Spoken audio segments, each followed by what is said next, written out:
Live divine பயில்வதற்காக நம் அனைவரையும் இணையதளத்தின் மூலம் ஒருங்கிணைத்து இந்த நல்ல வாய்ப்பினை நமக்கு அருளியுள்ள பகவானுக்கும் ஸ்ரீ அன்னைக்கும் நமது நன்றியையும் வணக்கத்தையும் அவர்களது பொற்பாதங்களில் சமர்ப்பிப்போம். இத்தருணத்தில் நம் மனதில் எழும் ஒவ்வொரு எண்ணத்தையும், இங்கு நாம் பேசும் ஒவ்வொரு வார்த்தையையும் அவர்களுக்கு காணிக்கையாக சமர்ப்பிப்போம். அனைவருக்கும் மாலை வணக்கம். நாம் புக் 1 லைவ் டிவைன்ல book 1 chapter 11 the delight of existence the problem, அந்த சாப்டர் முழுவதுமாக போன செஷன் வரைக்கும் பார்த்து விட்டோம். இன்றைக்கு அதனுடைய சுருக்கம் சினாப்சிஸ் பார்க்கலாம். இது மிகவும் ஒரு முக்கியமான ஒரு சாப்டர். என்ன காரணம் என்றால், என்ன காரணத்தினால இந்த உலகத்தில் துன்பமும் தீமையும் பொய்மையும் காணப்படுகின்றன,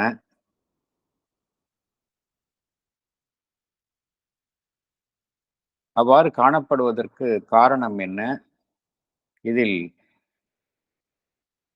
இறைவனுடைய பங்கு என்ன, ஏன் இறைவன் இத்தகைய ஒரு எதிர்மறையான விஷயங்களை இந்த பிரபஞ்சத்தில் அனுமதிக்கின்றான் என்றெல்லாம் நமக்கு வழக்கமாக நம் மனதில் தோன்றும் கேள்விகளுக்கெல்லாம் என்ன காரணத்தினால மனிதர்கள் அல்லல் படுகின்றார்கள், இதுக்கெல்லாம் பகவான் மிகவும் ஒரு ஆழமான ஒரு விளக்கத்தை இந்த சாப்டர்ல கொடுத்துள்ளார். நாம் உள்ளே செல்லலாம். Chapter 11 delight of existence the problem, synopsis. உள்ளே செல்லலாம். Can I read, sir? Yes, please. Life Divine, Chapter 11, The Delight of Existence, the Problem, Synopsis. Why should Brahman, which is perfect, absolute, and infinite, desiring nothing, throw a force to create the world of forms in itself? Brahman is free and is under no obligation to create forms. Yet, Brahman indulges in its power of movement and formation for only one reason, that is, for delight, Ananda. Brahman is a conscious existence. The very nature of its existence is bliss. The very nature of its consciousness is bliss. Our original being is the absolute. It is in full possession of its infinite and illimitable self-consciousness and self-power. This self-possession is nothing but self-delight. When our relative outer being touches this self-possession, we sense delight. Thank you, sir. Thank you. இந்த சாப்டர்னுடைய ஆரம்பத்தில் பகவான் தைத்திரிய உபனிஷத் அதிலிருந்து ஒரு reference கொடுத்திருந்தார், ஒரு citation கொடுத்திருந்தார். என்ன citation என்றால், from delight all these beings are born, by delight they exist and grow, to delight they return. From delight all these beings are born, by delight they exist and grow, to delight they return. இது ஒரு citation. மற்றொன்று அதே தைத்திரிய உபநிஷத்திலிருந்து என்ன கொடுத்துள்ளார் என்றால், for who could live or breathe if there were not this delight of existence as the ether in which we dwell. For who could live or breathe if there were not this delight of existence as the ether in which we dwell? இந்த இந்த இது ரொம்ப எளிமையானதான். நம்மளுக்கு இதுக்கு விளக்கமா கூட தேவையில்லை. இந்த உபநிடதங்கள் ரொம்ப புரிந்து கொள்வதற்கும் எளிமையாக இருக்கின்றது. இதனுடைய அடிப்படை சாராம்சம் தான் இந்த சாப்டர் முழுவதுமே. பகவான் அதனுடைய எக்ஸ்பான்ஷன், அதைத்தான் பகவான் வழங்கியுள்ளார். பிரம்மன், இந்த உலகம் என்ன காரணத்தினால படைக்கப்பட்டது, பிரம்மன் தான், பிரம்மனுடைய வெளிப்பாடு அப்படிங்கிறத பார்க்கிறோம். இந்த பிரம்மனுடைய மேனிஃபெஸ்டேஷன் தான் இந்த உலகம், அதில் உள்ள வடிவங்கள் எல்லாம் பார்க்கிறோம். பிரம்மன் எடுத்துக்கிட்டோம் அப்படின்னா அது முழுமையானது, அப்சல்யூட் அண்ட் இன்ஃபினிட், எதையும் சாராதது, அனந்தமானது.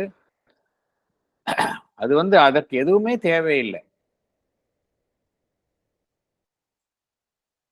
தன்னிலிருந்து ஒரு சக்தியை வெளிப்படுத்தி அதிலிருந்து ஒன்றை உருவாக்க வேண்டும் என்கின்ற அவசியம் அதற்கு கிடையாது. ஏனென்றால் அது சுதந்திரமானது, எதற்கும் அது கட்டுப்பட்டது, எதற்கும் அது கட்டுப்பட்டது அல்ல. அப்படி இருக்கையில் என்ன காரணத்திற்காக அந்த பிரம்மன் இந்த ஒரு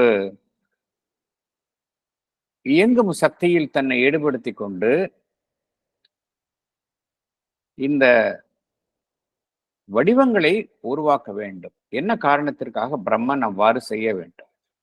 பிரம்மனுக்கு அது மாதிரி செய்ய வேண்டும் என்கின்ற ஒரு கட்டாயம் கிடையாது.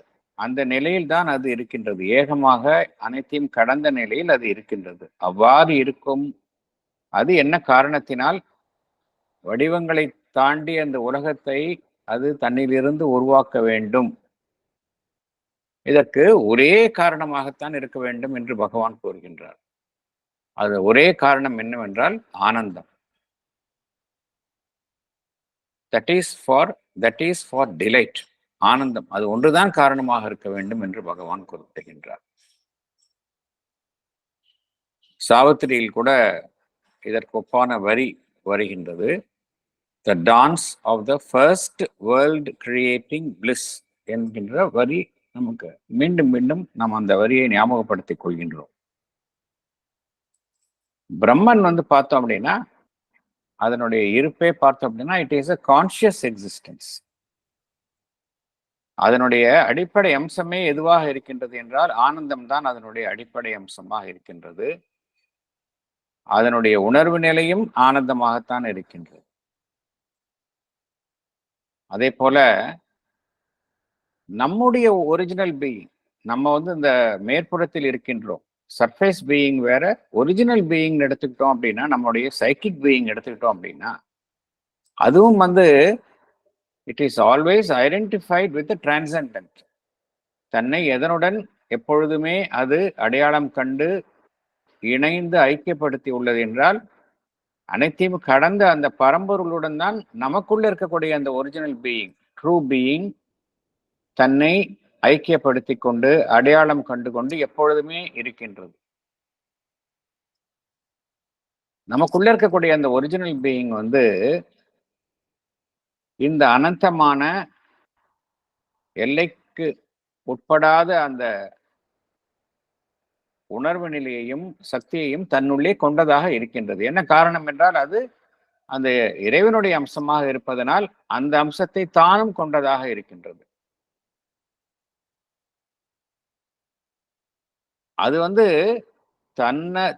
தன்னகத்தே அனைத்தையும் அடக்கியதாக உள்ளது. இதைத்தான் பகவான் செல்ஃப் பொசிஷன் என்று கூறுகின்றார். அதுக்கு வெளியிலிருந்து எதுவுமே தேவையில்லை. நமக்குள்ள இருக்கிற ட்ரூ பீயிங் அதுக்கு வெளியிலேருந்து எதுவுமே தேவையில்லை. It is fully in possession of itself. Self possession.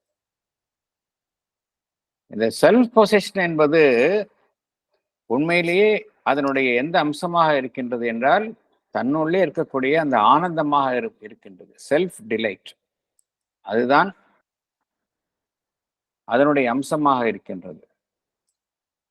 இந்த சச்சிதானந்தாவினுடைய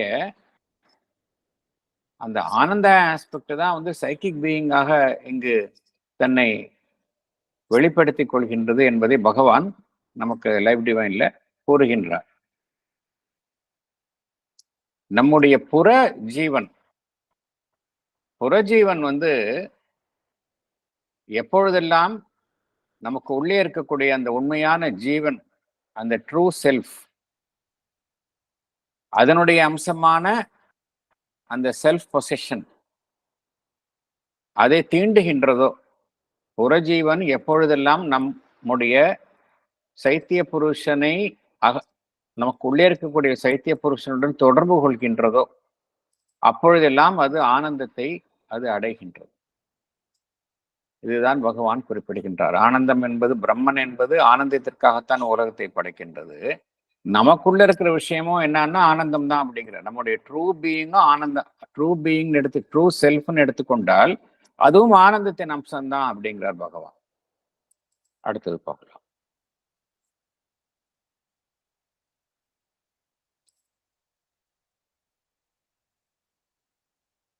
சார் படிக்கீங்களா? Yes. The self-delight of Brahman creates infinite movement with infinite variation. Its ananda flows out to create innumerable forms and universes. The force that has thrown itself into forms is nothing but Sat Chit Ananda.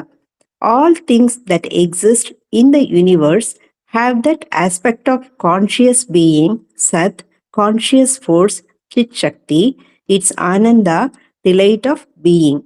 Delight is the all-embracing aspect of self-existence. All things we find in the universe are the variable self-expression of this delight.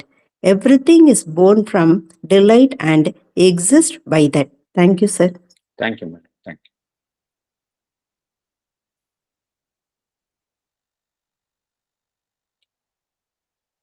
Self delight of Brahman பார்த்தோம். பிரம்மனுக்குள்ள இருக்கிறது self delight தான், ஆனந்தம். இந்த ஆனந்தம் தான் சிருஷ்டியை உருவாக்குகின்றது அப்படிங்கிறது பார்க்கிறோம். எப்படி சிருஷ்டி உருவாகுகின்றது என்றால், அது வந்து ஒரு எல்லைக்குட்பட்ட சிருஷ்டியாக இல்லை, இன்ஃபினிட் வேரியேஷன். அப்படிதான் இருக்கு, இந்த பிரபஞ்சமே அப்படிதான் இருக்குது. இன்ஃபினிட் வேரியேஷன், இன்ஃபினிட் மூவ்மெண்ட், அப்படிதான் இந்த சிருஷ்டி உருவாகின்றது. இன்ஃபினிட் மூவ்மெண்ட்ல எது தன்னை வெளிப்படுத்திக் கொள்கின்றது என்றால் அந்த ஆனந்தம் தான் தன்னை வெளிப்படுத்திக் கொள்கின்றது. இன்யூமரபிள் ஃபார்ம்ஸ் அண்ட் யூனிவர்சஸ், அதன் மூலமாக எது தன்னை வெளிப்படுத்திக் கொள்கின்றது என்றால் அந்த ஆனந்தம் தான் வெளிப்படுத்திக் கொள்கின்றது. எந்த சக்தி தன்னை வடிவங்களின் மூலம் வெளிப்படுத்துகின்றதோ அது எது என்றால் சச்சிதானந்தா தான் தன்னை வெளிப்படுத்திக் கொள்கின்றது. இந்த பிரபஞ்சத்தில் இருக்கக்கூடிய அனைத்துமே பார்த்தோம் அப்படின்னா சச்சிதானந்தாவின் அம்சங்கள் தான். கான்சியஸ் பீயிங் சத், கான்சியஸ் ஃபோர்ஸ் சித் சக்தி, டிலைட் ஆஃப் பீயிங் ஆனந்தம். இந்த மூன்று அம்சங்கள் தான் இந்த பிரபஞ்சத்தில் இருக்கக்கூடிய அனைத்துமாக இருக்கின்றது. ஆகையினால் பகவான் இங்க என்ன கூறுகின்றார், ஆனந்தம் என்பது அனைத்தையும், இந்த உலகத்தில் இருக்கிற எல்லாத்தையும் அது வந்து அனைத்தையும் அது அனைத்து நுள்ளும் பரவி இருக்கின்றது, அனைத்தையும் தழுவி இருக்கின்றது அப்படிங்கிறார். It is all embracing aspect of self existence. ஆனந்தம் தான் அனைத்தையும் தழுவி இருக்கின்றது, அனைத்து நுள்ளும் இருக்கின்றது அப்படிங்கிறார். இந்த உலகத்தில் நாம் காணக்கூடிய அனைத்துமே அந்த ஆனந்தத்தினுடைய பல்வேறு வகையான வெளிப்பாடுகள் அப்படிங்கிறார். Variable self expression of this delight அப்படிங்கிறார். எல்லாமே வந்து இந்த உலகத்தில் காணக்கூடிய அனைத்துமே வந்து ஆனந்தத்தில் தான் வந்தது, ஆனந்தத்தினால் தான் இருக்கின்றது, ஆனந்தத்திற்குத்தான் செல்கின்றது. உபநிடத அந்த வேர்ஸை நம்ம பார்த்தோம். இதுதான் உண்மை. ஆனா இந்த உண்மையை நம்ம வந்து பர்சீவ் பண்றோமா அப்படின்னா இல்லை. அதுதான் அடுத்த இதில் சொல்றார். ஏன் நம்ம இந்த ட்ரூத், இதுதான் ட்ரூத். நம்ம அக்செப்ட் பண்ணிக்கலங்கிறது வேற விஷயம். But this is a truth of existence அப்படிங்கிறார். But why we are not able to perceive the truth, அதுதான் இங்கே ப்ராப்ளம். அதுதான் டிஸ்கஸ் பண்றார். அடுத்தது போவோம். படிக்கட்டுமா சார்? Yes madam.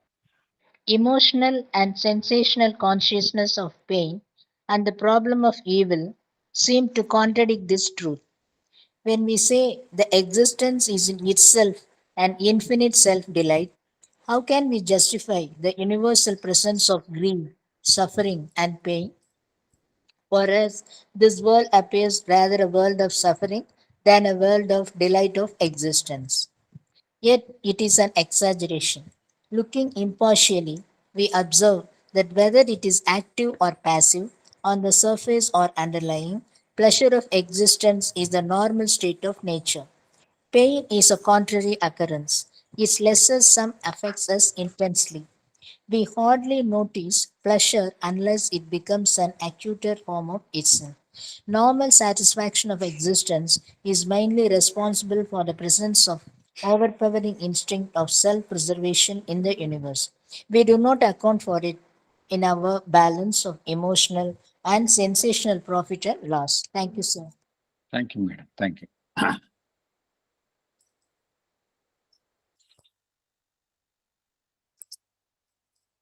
எல்லாமே ஆனந்தத்தின் வெளிப்பாடு, இந்த உலகத்தில் எல்லாமே ஆனந்தத்தினால் தான் இருக்கின்றது அப்படிங்கிற அதுதான் உண்மை. அப்படின்னா என்ன காரணத்தினால இந்த வலி என்கின்ற ஒரு அம்சத்தை நாம் எதிர்கொள்கின்றோம் இந்த உலகத்தில்? அதே போல தீமை என்கின்ற அம்சத்தையும் நாம் எதிர்கொள்கின்றோம். இது ரெண்டுமே பார்த்தோம் அப்படின்னா நாம் மேற்கண்ட உண்மைக்கு புறம்பாக இருக்கின்றது.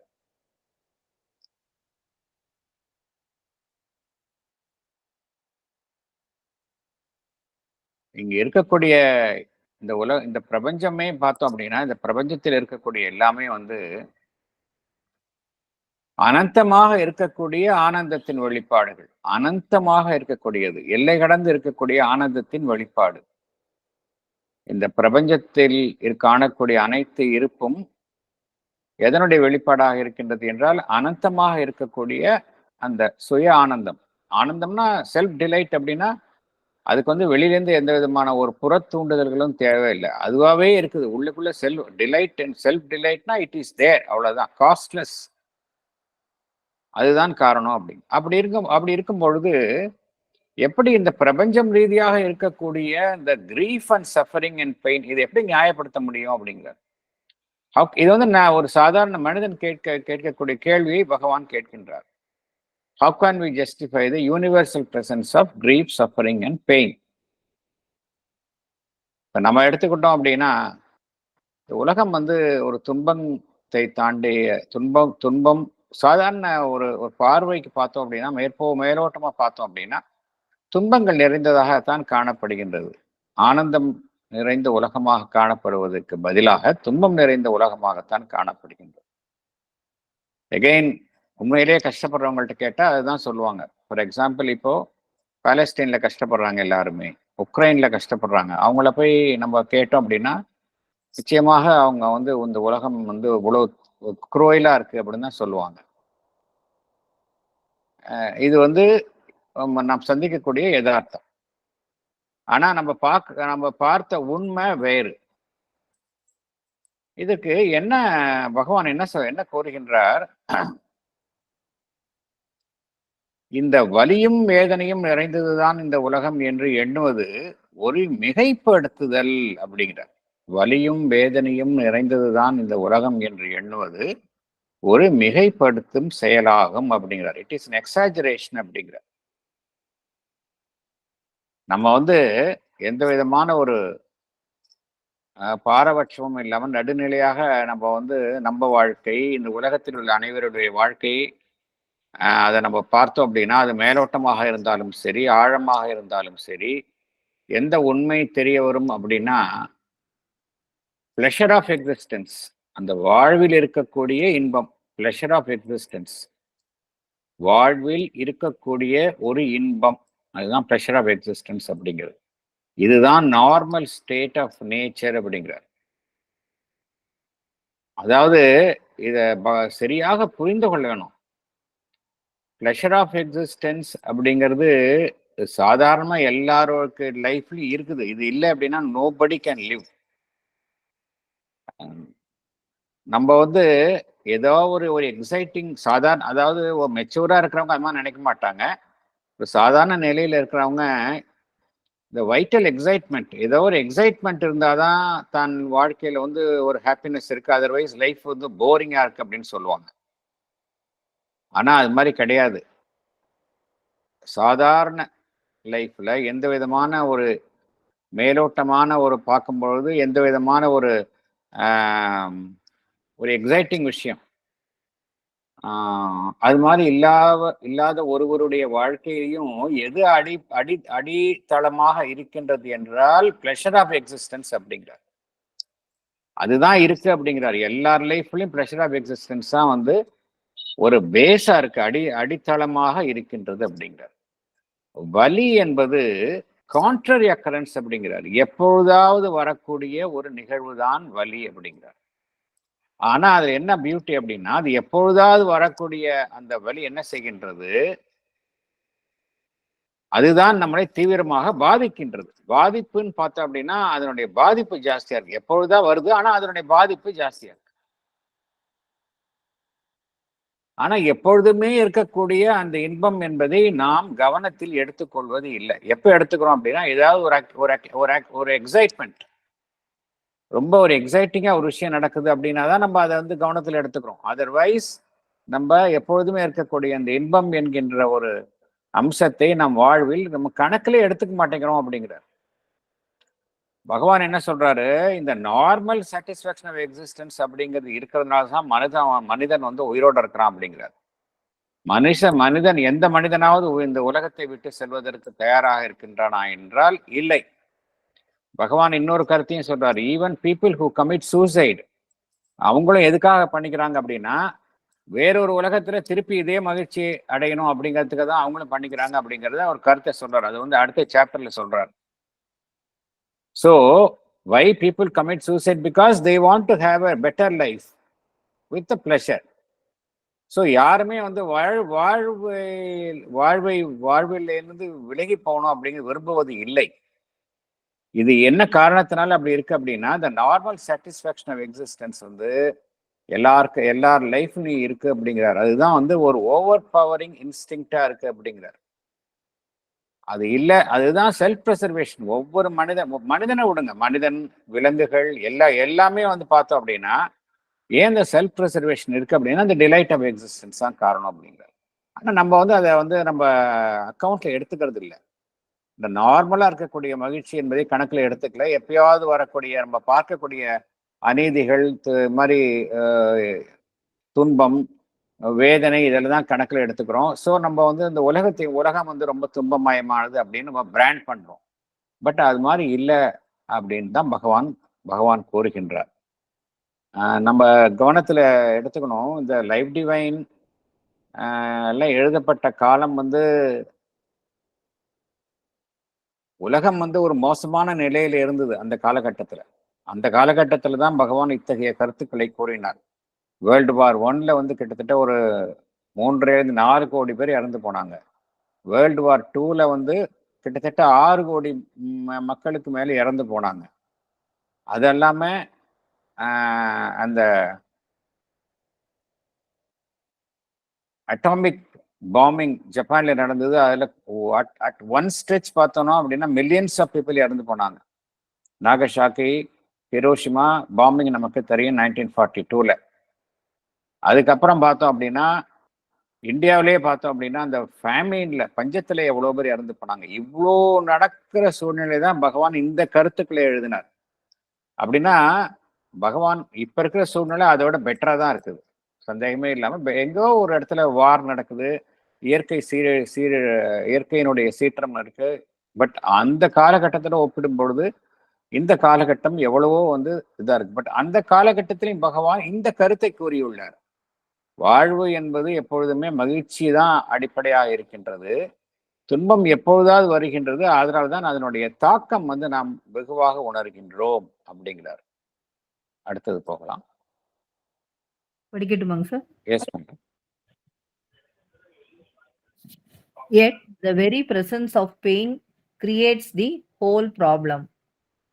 All being Sachidananda, how can the pain and suffering be present?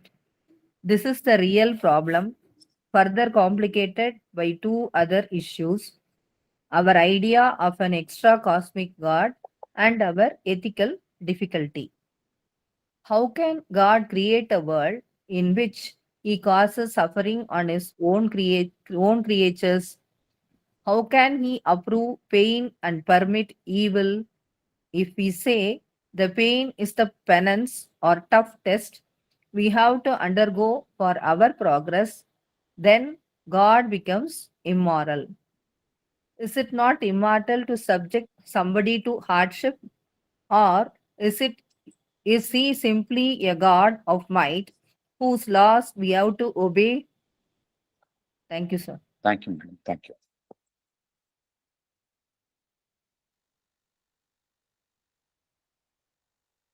இந்த பிளஷர் ஆஃப் எக்ஸிஸ்டன்ஸ் தான் வந்து எல்லார் வாழ்விலையும் நார்மல் ஸ்டேட் அப்படிங்கிறாரு. நம்ம வந்து ஒரு பெரிய சுகபோகத்தில் இருக்கிற பெரிய மல்டி மில்லியனர் இருக்கட்டும், ஒண்ணுமே இல்லாம ஏதோ ஒரு சாப்பாடு, சில அடிப்படை தேவைகளோட இருக்கக்கூடிய ஒரு எளிமையான வாழ்க்கையை வாழக்கூடிய ஒரு குடிசையில் இருப்பவங்க, இது மாதிரி ரொம்ப ரொம்ப எளிமையா இருக்கிறவங்களா இருக்கட்டும், இவங்க 2 பேரோட லைஃபையும் நம்ம வந்து அந்த எடுத்து பார்த்தோம் அப்படின்னா, இந்த பிளஷர் கோஷன்ட்னு சொல்லுவாங்க, மகிழ்ச்சியினுடைய அந்த அளவீடு பார்த்தோம் அப்படின்னா ஒரே மாதிரி தான் இருக்கும். என்ன காரணம் அப்படின்னா, அதுக்காக வந்து எல்லாரும் கஷ்டப்படணும் அப்படின்னு அர்த்தம் கிடையாது. எல்லாருமே வந்து நல்ல வாழ்க்கை வாழணும்னு தான் ஆசைப்படுறாங்க. That's a different issue. ஆனால் எது மனிதனை வந்து அவன் என்னதான் வறுமையில் இருந்தாலும், மோசமான நிலையில் இருந்தாலும், என்ன காரணத்தினால மனிதன் வந்து வாழ்வில் கெட்டியாக பிடித்துக் கொள்கின்றான் என்றால், இந்த காரணம் தான். அந்த pleasure of existence is a normal state of nature என்று பகவான் கூறுகின்றார் இல்லையா? அதுதான் காரணம். ஆனா பெயின் எப்பொழுதுதான் வருகின்றது அப்படிங்கிறத பகவான் கூறுகின்றார். அதனால்தான் அது வந்து ரொம்ப தீவிரமான தாக்கத்தை ஏற்படுத்துகின்றது அப்படிங்கிறார். இருந்தாலும் இங்க பகவான் கேட்கக்கூடிய கேள்வி என்ன அப்படின்னா, அது எப்பொழுதாவது வர்றது அப்படிங்கறது ஏற்றுக்கொண்டாலும் கூட அது ஏன் வர வேண்டும், ஏன் வலி என்கின்ற ஒரு அம்சம் இந்த உலகத்தில் இருக்க வேண்டும், அதை நம்ம ஆராயலாம் அப்படிங்கிறார். ஃபர்ஸ்ட் ரொம்ப டீப்பா பகவான் இந்த கேள்வியை கேட்கிறார். வலி ஓகே, வலி எப்பொழுதுமே இன்பம் தான் வாழ்வில் இருக்க எல்லாருக்கும், எல்லாருமே மகிழ்ச்சியில் இருக்கிறாங்க. பட் வலி எப்பொழுதாவது வருகின்றது என்று நாம் எண்ணினாலும் கூட, என்ன காரணத்தினால் வலி என்கின்ற ஒன்று இங்கு உலகத்தில் இருந்தாக வேண்டும், அதுதான் நம்மளுக்கு பிரச்சனையா இருக்கு அப்படிங்கிறார். எல்லாமே சச்சிதானந்தாவாக இருக்கும் பட்சத்துல இந்த உலகத்தில் என்ன காரணத்தினால பெயின் அண்ட் சஃபரிங் இருக்கணும்? இது வந்து இன்னொரு 2 விஷயத்தினால இந்த கேள்வி வந்து இன்னும் கொஞ்சம் சிக்கலாக்கப்படுகின்றது அப்படிங்கிறார். அது என்ன 2 விஷயம் அப்படின்னா, ஒரு விஷயம் இந்த கடவுள் இந்த உலகத்தை நிர்வகிக்கும், ஆனால் உலகத்திற்கு அப்பாற்பட்டதாக நாம் நினைக்கும் கடவுள், எக்ஸ்ட்ரா காஸ்மிக் காட், இது ஒரு பிரச்சனை. 2வது, நம்முடைய இந்த தார்மீக அளவீடுகள், எத்திக்கல் டிஃபிகல்ட்டி நம்ம நிறைய வச்சிருக்கிறோம். இது நல்லது, இது கெட்டது, இது இன்பம், இது துன்பம், இது தீமை அப்படின்னு நிறைய எத்திக்கல் தார்மீக ரீதியாக, ஒழுக்க ரீதியாக நம்ம நிறைய அளவீடுகளை வச்சிருக்கோம். ஸோ எதெல்லாம் வந்து இதுக்கு ஒத்துப்போகின்றதோ அதை நம்ம ஏற்றுக்கொள்கின்றோம், எதையெல்லாம் ஒத்துப்போகலையோ அதை நம்ம அவாய்ட் பண்றோம்னு நினைக்கிறோம். ஸோ இந்த 2 விஷயம்தான் காரணம் அப்படிங்கிற இந்த ப்ராப்ளத்தை உலகத்தில் நடக்கக்கூடியதை எப்படி அணுகணும் அப்படின்னா, இந்த 2 விஷயம்தான் வந்து நமக்கு இதை சரியா புரிஞ்சுக்காம இருக்கிறதுக்கு காரணமா இருக்கு அப்படிங்கிறார். இந்த உலகத்தில் ஏன் ஆனந்தம் என்பது எங்கும் நிறைந்துள்ளது என்ற உண்மையை அறிந்து கொள்ளாமல் இருப்பதற்கு 2 காரணங்கள் இருக்கின்றன. அது காம்ப்ளிகேட் பண்ணுது. ஒன்று, presence of the extra cosmic God, பிரபஞ்சத்திற்கு அப்பால் உள்ளதாக நாம் நினைத்து கொண்டிருக்கும் என்ற கடவுள். இரண்டாவது, நாம் அமைத்துள்ள அந்த தார்மீக ரீதியான நம்முடைய பார்வை. இப்ப இந்த கடவுள் அப்படின்னு நினைச்சா நம்ம என்ன நினைக்கிறோம்? ஜென்ரலா எப்படி நினைக்கிறோம்? என்ன நினைக்கிறாங்க? எப்படி இந்த துன்பத்தை உடைய உலகத்தை என்ன காரணத்தினால கடவுள் படைக்க வேண்டும்? என்ன காரணத்தினால கடவுளினுடைய பிரஜைகளாக இருக்கும் நமக்கும் துன்பத்தை இறைவன் அளிக்க வேண்டும்?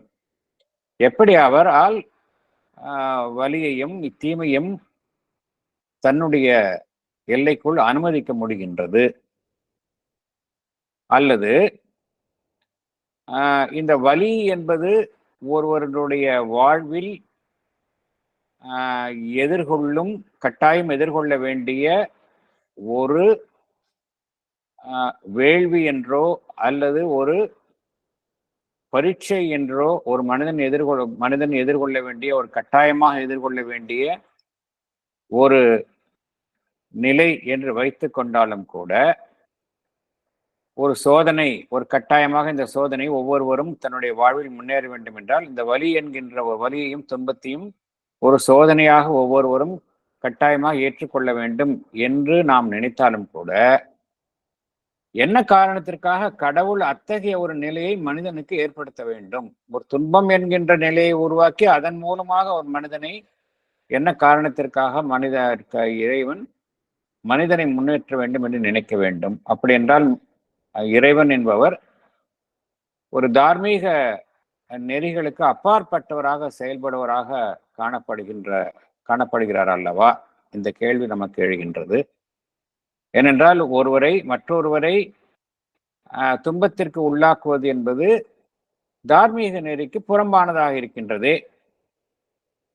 அப்படி என்றால் கடவுளினுடைய செயல்பாடு தார்மீக நெறிக்கு அப்பாற்பட்டதாக இருக்கின்றதா? அல்லது கடவுள் என்பவர் சர்வ வல்லமை பொருந்தியவர், அவருடைய விதிகளுக்கு நாம் வேறு வழியின்றி இணங்க வேண்டும் என்கின்ற காரணமா என்கின்ற கேள்விகள் எல்லாம் எழுகின்றது. நம்ம இந்த செஷன் ஆரம்பிக்கிறதுக்கு முன்னாடி மதருடைய கிளாஸ் பார்த்தோம். இந்த டிவைன் தான் எல்லாமே அப்படின்னு சொல்றவங்க சம்டைம்ஸ் ஆரம்பத்தில் அது ரொம்ப நல்லா இருக்கும் அந்த ஸ்டேட்மெண்ட்டு. அதுக்கப்புறம் எல்லாத்துக்கும் அவங்க பிளேம் பண்ண ஆரம்பிச்சிருவாங்க. டிவைன் எல்லாத்துக்கும் பிளேம் பண்ண ஆரம்பிச்சிருவாங்க அப்படிங்கிற ஒரு முக்கியமான ஒரு அழகான கருத்து, இதுக்கு ஒட்டிய கருத்தை மதர் சொல்றாங்க. எப்படி எல்லாமே டிவைன் அப்படிங்கிறது அது சரியா நம்ம புரிஞ்சுக்கணும். எல்லாமே டிவைன் அப்படிங்கிறது நம்ம சரியா புரிஞ்சுக்கல அப்படின்னா, ஒரு சமயம் நம்ம நல்லது நடக்கும்போது டிவைன் அப்படிங்கிறோம், ஒரு சமயம் தீமை நடக்கும்போது அதே டிவைனை நம்ம பிளேம் பண்றோம், அது தவறு அப்படிங்கிற ஒரு கருத்தை அன்னை கூறினார்கள். ஆகையினால இந்த 2 விஷயம்தான் நமக்கு இந்த உலகத்தில் நடக்கக்கூடிய விஷயங்களுக்கு பின்னால் உள்ள உண்மையை அறிந்து கொள்ள முடிவதற்கு தடையாக இருக்கின்றது. ஒன்று, நம்ம என்ன நினைக்கிறோம், ஒரு பிரபஞ்சத்திற்கு அப்பால் இறைவன் என்கின்ற சக்தி இருந்து கொண்டு அனைத்தையும் இயங்குகின்றது, அதுதான் காரணமாக இருக்கின்றது அப்படின்னு நினைக்கிறோம்.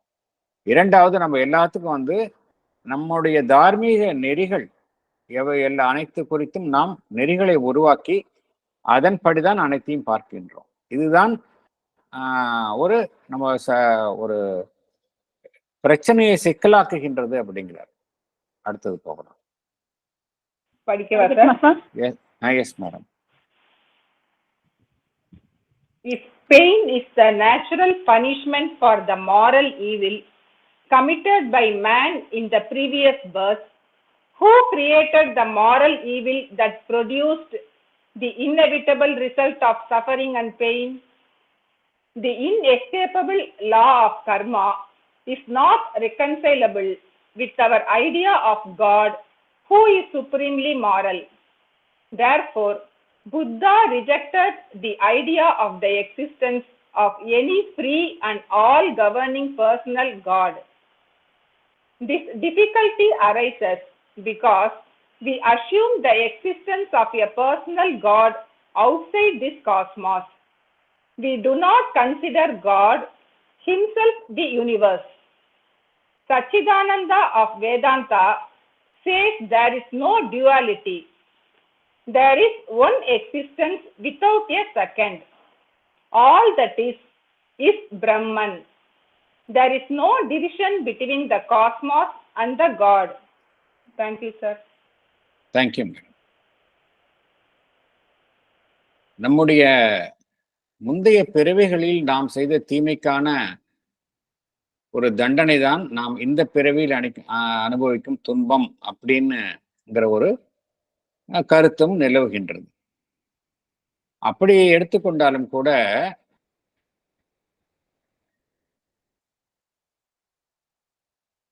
அந்த தீமை என்கின்ற ஒரு அம்சத்தை யார் தோற்றுவித்தார்? அதாவது ஒரு பிறவியில தீமை செஞ்சா நம்ம அடுத்த பிறவியில துன்பத்தை அனுபவிக்கிறோம் அப்படிங்கிற ஒரு கோட்பாடு இருக்கின்றது. அப்படின்னா அந்த தீமை என்கின்ற ஒரு அம்சத்தை யார் உருவாக்குனாங்க? somebody must have created the aspect of evil, moral evil, இல்லையா? who created it? அதன் காரணமாக ஒருவருக்கு துன்பமும் வலியும் ஏற்படுகின்றது என்றால் யார் அந்த தீமை என்கின்ற ஒரு அம்சத்தை இந்த பிரபஞ்சத்தில் உருவாக்கியது? இந்த கர்ம விதி என்கின்ற ஒரு செயல்பாடு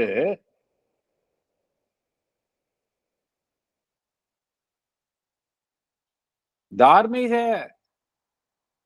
நெறிக்கு சற்றும் வழுவாமல் இயங்கும் அந்த இறைவனுடைய செயல்பாட்டுக்கு முரணாக இருக்கின்றது அல்லவா அப்படிங்கிறார். The inescapable law of karma is not reconcilable with our idea of God who is supremely moral.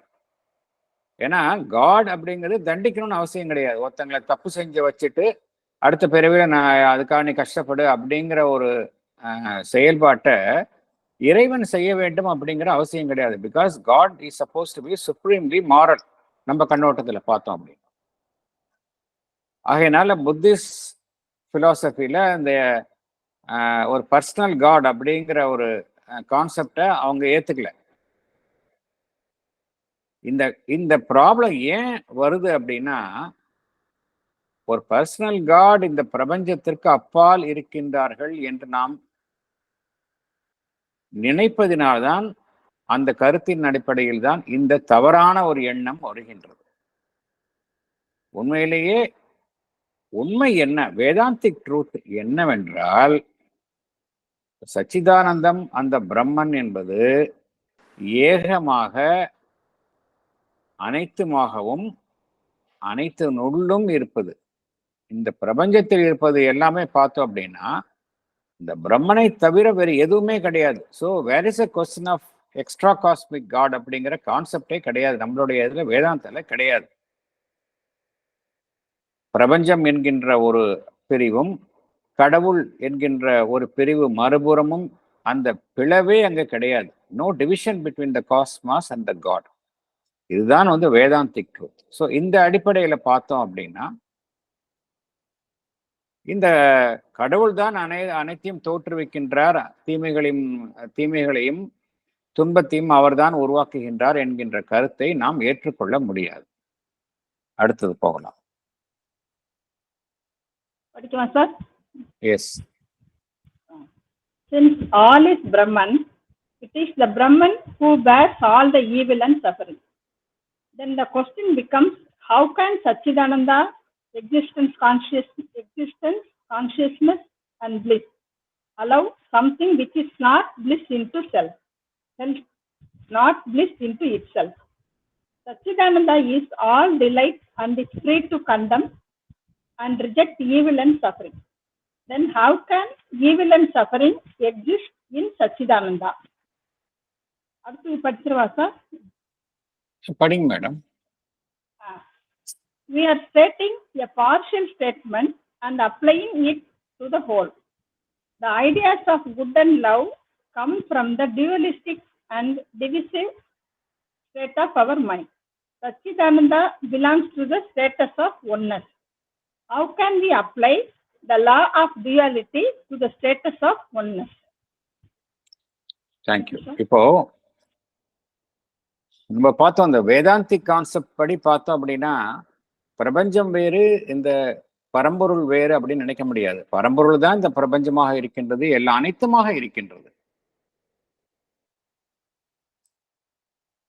அதே சமயம் இந்த அனைத்துமாக இருக்கக்கூடிய அந்த பரம்பொருள் தான் இந்த பிரபஞ்சம். அப்படின்னா என்ன அர்த்தம் அப்படின்னா, லாஜிக்கலா என்ன அப்படின்னா, அனைத்துமாகவும் அந்த பரம்பொருள் தான் இருக்கு அப்படின்னா, இந்த தீமையையும் துன்பத்தையும் இந்த உலகத்தில் எது எதிர்கொள்கின்றது என்றால் அந்த பிரம்மன் தான் எதிர்கொள்கின்றது அப்படிங்கிறது ஒரு லாஜிக்கலா வந்துருது நம்மளுக்கு.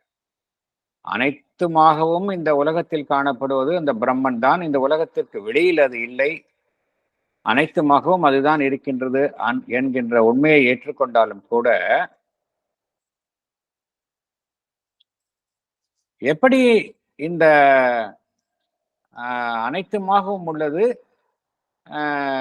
எப்படி தனக்குள் அந்த ஆனந்தத்திற்கு அப்பாற்பட்ட ஒரு விஷயத்தை தனக்குள் அனுமதிக்க முடியும்? ஏனென்றால் சச்சிதானந்தா என்றால் அனைத்துமே ஆனந்தமாக இருப்பது. எது அவ்வாறு இருக்கும், அது எவ்வாறு தனக்குள் அந்த ஈவில் அண்ட் சஃபரிங் என்கின்ற அம்சங்களை அது தனக்குள் அனுமதிக்க முடியும் அப்படிங்கிற ஒரு கேள்வி வருகின்றது. இதுவும் பார்த்தோம் அப்படின்னா, இப்போ ஒரு கொஸ்டின் எப்படின்னா, கடவுள் இல்லை, கடவுள் தான் வெளியில இல்லை, அனைத்துமாக இருக்கிறாருனால கடவுள் தான் உருவாக்குகின்றார் அப்படிங்கிற கேள்வி அங்க இல்லாமல் போய்விடுகின்றது.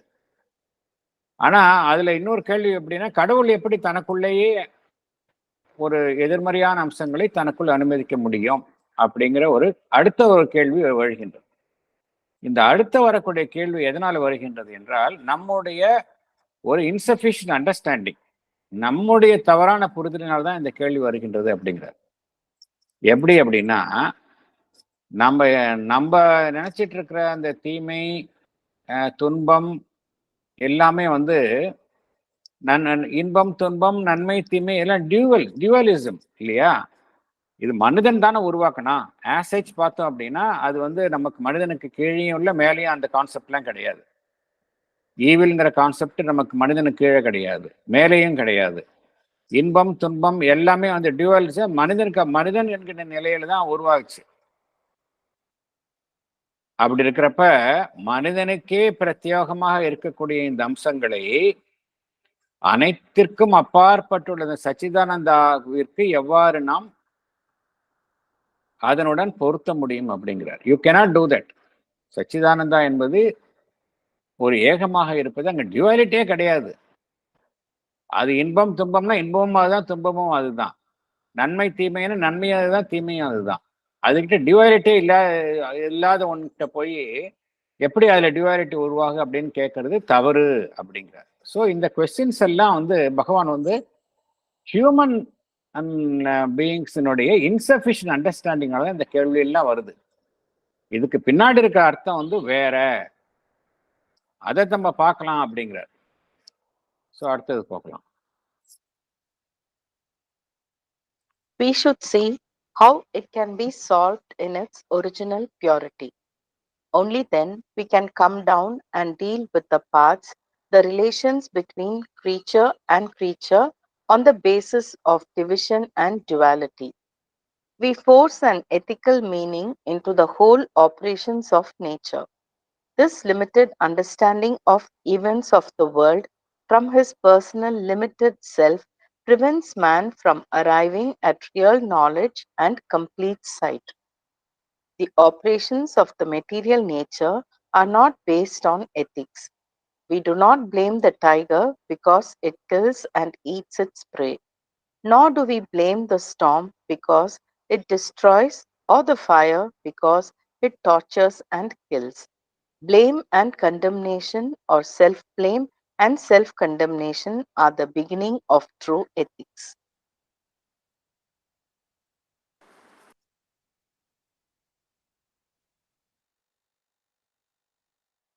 ஸோ பகவான் நம்ம எப்படி இதை சால்வ் பண்றது அப்படிங்கிறத சொல்றாரு. ஸோ ரெண்டு விஷயம் இல்லை. ஒரு விஷயம் எப்படின்னா, நம்ம அந்த கடவுளை நம்ம பிளேம் பண்ண முடியாது. ஸோ அது ரூல்ட் அவுட்டு. அடுத்தது நம்மளுடைய எத்திக்கல் ஸ்டாண்டர்ட்ஸை நம்ம வந்து அந்த சச்சிதானந்தாவுக்கு பொருத்த முடியாது, அதுவும் ரூல்ட் அவுட்.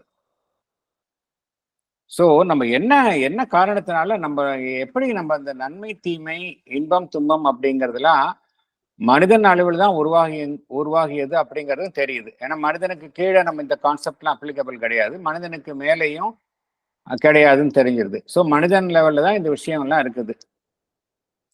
மனிதனுக்கு தான் இந்த பாதிப்பு ஏற்படுகின்றது. இன்னும் சொல்ல போனா மனிதன் தான் இத்தகைய அம்சங்களினால் பாதிக்கப்படுகின்றான்.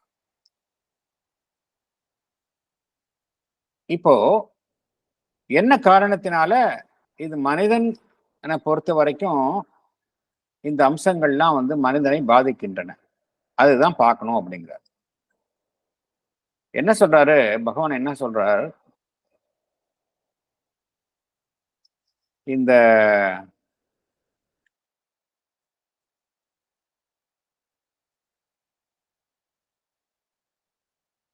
மனிதனே மாத்திரம் எடுத்துக்கொண்டால் அவன் எவ்வாறு காணப்படுகின்றான் இந்த உலகத்தில் பார்த்தோம் அப்படின்னா,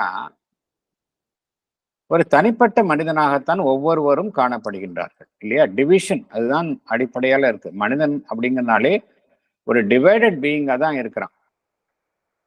அவருடைய ஈகோவை சுத்தி தன்னை அமைத்துக் கொள்கின்றான் வாழ்வை. ஒவ்வொரு மனிதனும் ஒரு தனிப்பட்ட அம்சமாகத்தான் தன்னை எண்ணுகின்றான். ஒட்டுமொத்த அம்சத்தினுடைய ஒரே பாகம் தான் வேறு மற்ற அமைப்புகள் வேறு அப்படிங்கிறதான் நினைக்கிறான் வழியே, தானும் மற்றவர்களும் ஒரே அம்சத்தினுடைய வெளிப்பாடு அப்படின்னு நினைக்கிறது இல்லை. அந்த யூனிட்டி அவன் ஃபீல் பண்றதே கிடையாது. ஸோ ஒவ்வொரு மனிதனும் எடுத்துக்கொண்டோம் என்றால் இந்த லிமிட்டேஷன் தான் தன்னை ஒரு தனிப்பட்ட மனிதனாக எண்ணுவது. அந்த ஒரு லிமிட்டேஷன் எல்லைக்குள்ளே இருந்துதான் அவன் வந்து உலகத்தில் நடக்கக்கூடிய விஷயங்களை அவனுக்கே உரிய ஒரு பிரத்யேகமான ஒரு கண்ணோட்டத்தில் தான் ஒவ்வொரு மனிதனும் பார்க்கின்றான். இந்த ஒரு எல்லைக்குட்பட்ட நிலையில் இருந்து கொண்டு ஒவ்வொரு மனிதனும் இந்த உலகத்தை பார்க்கும் அந்த செயல், அதுதான் மனிதனுக்கு உண்மையான ஞானத்தை அவன் எட்டுவதற்கு தடையாக இருக்கின்றது அப்படிங்கிறார். அவனுக்கு வந்து ஒரு ஏன காரணத்தினால ஒரு முழு பார்வை கிடைப்பதில்லை, உண்மையான முழு நாலேஜ் அவனுக்கு ஏன் இல்லைன்னா இந்த எல்லைக்குட்பட்டு செயல்படுதல் அப்படிங்கிறார். அதுதான் பேசிக் ரீசன் அப்படிங்கிறார் பகவான். அடுத்தது பகவான் என்ன கூறுகின்றார், இந்த எத்திக்ஸ் அப்படிங்கிறது நம்ம பார்த்தோம், இந்த உலகத்துல வந்து சச்சிதானந்தா தான் எல்லாத்திலையும் மேலோங்கி இருக்கு அப்படிங்கிறத பார்த்தோம். ஆனா மனுஷன் ஏன் ஏத்துக்கல அப்படின்னா, அவனை பொறுத்த வரைக்கும் பாதிக்கிற விஷயம் வந்து அந்த சஃபரிங் அண்ட் ஈவில், ரெண்டு விஷயம் தான் அவனை பாதிக்குது. அதனால ஒட்டுமொத்த அந்த கான்செப்டே அவன் ரிஜெக்ட் பண்ணிடுறான். உலகம் வந்து எப்படி ஆனந்தத்தின் வெளிப்பாடாகவோ சச்சிதானந்தாவின் வெளிப்பாடாகவோ இருக்க முடியும் அப்படிங்கிறத அவன் அவுட்ரேட்டா ரிஜெக்ட் பண்ணிடுறான். என்ன காரணம்னா அவனை பாதிக்குது, துன்பம் அவனை பாதிக்கின்றது, தீமையை அவனை எதிர்கொள்கின்றான்.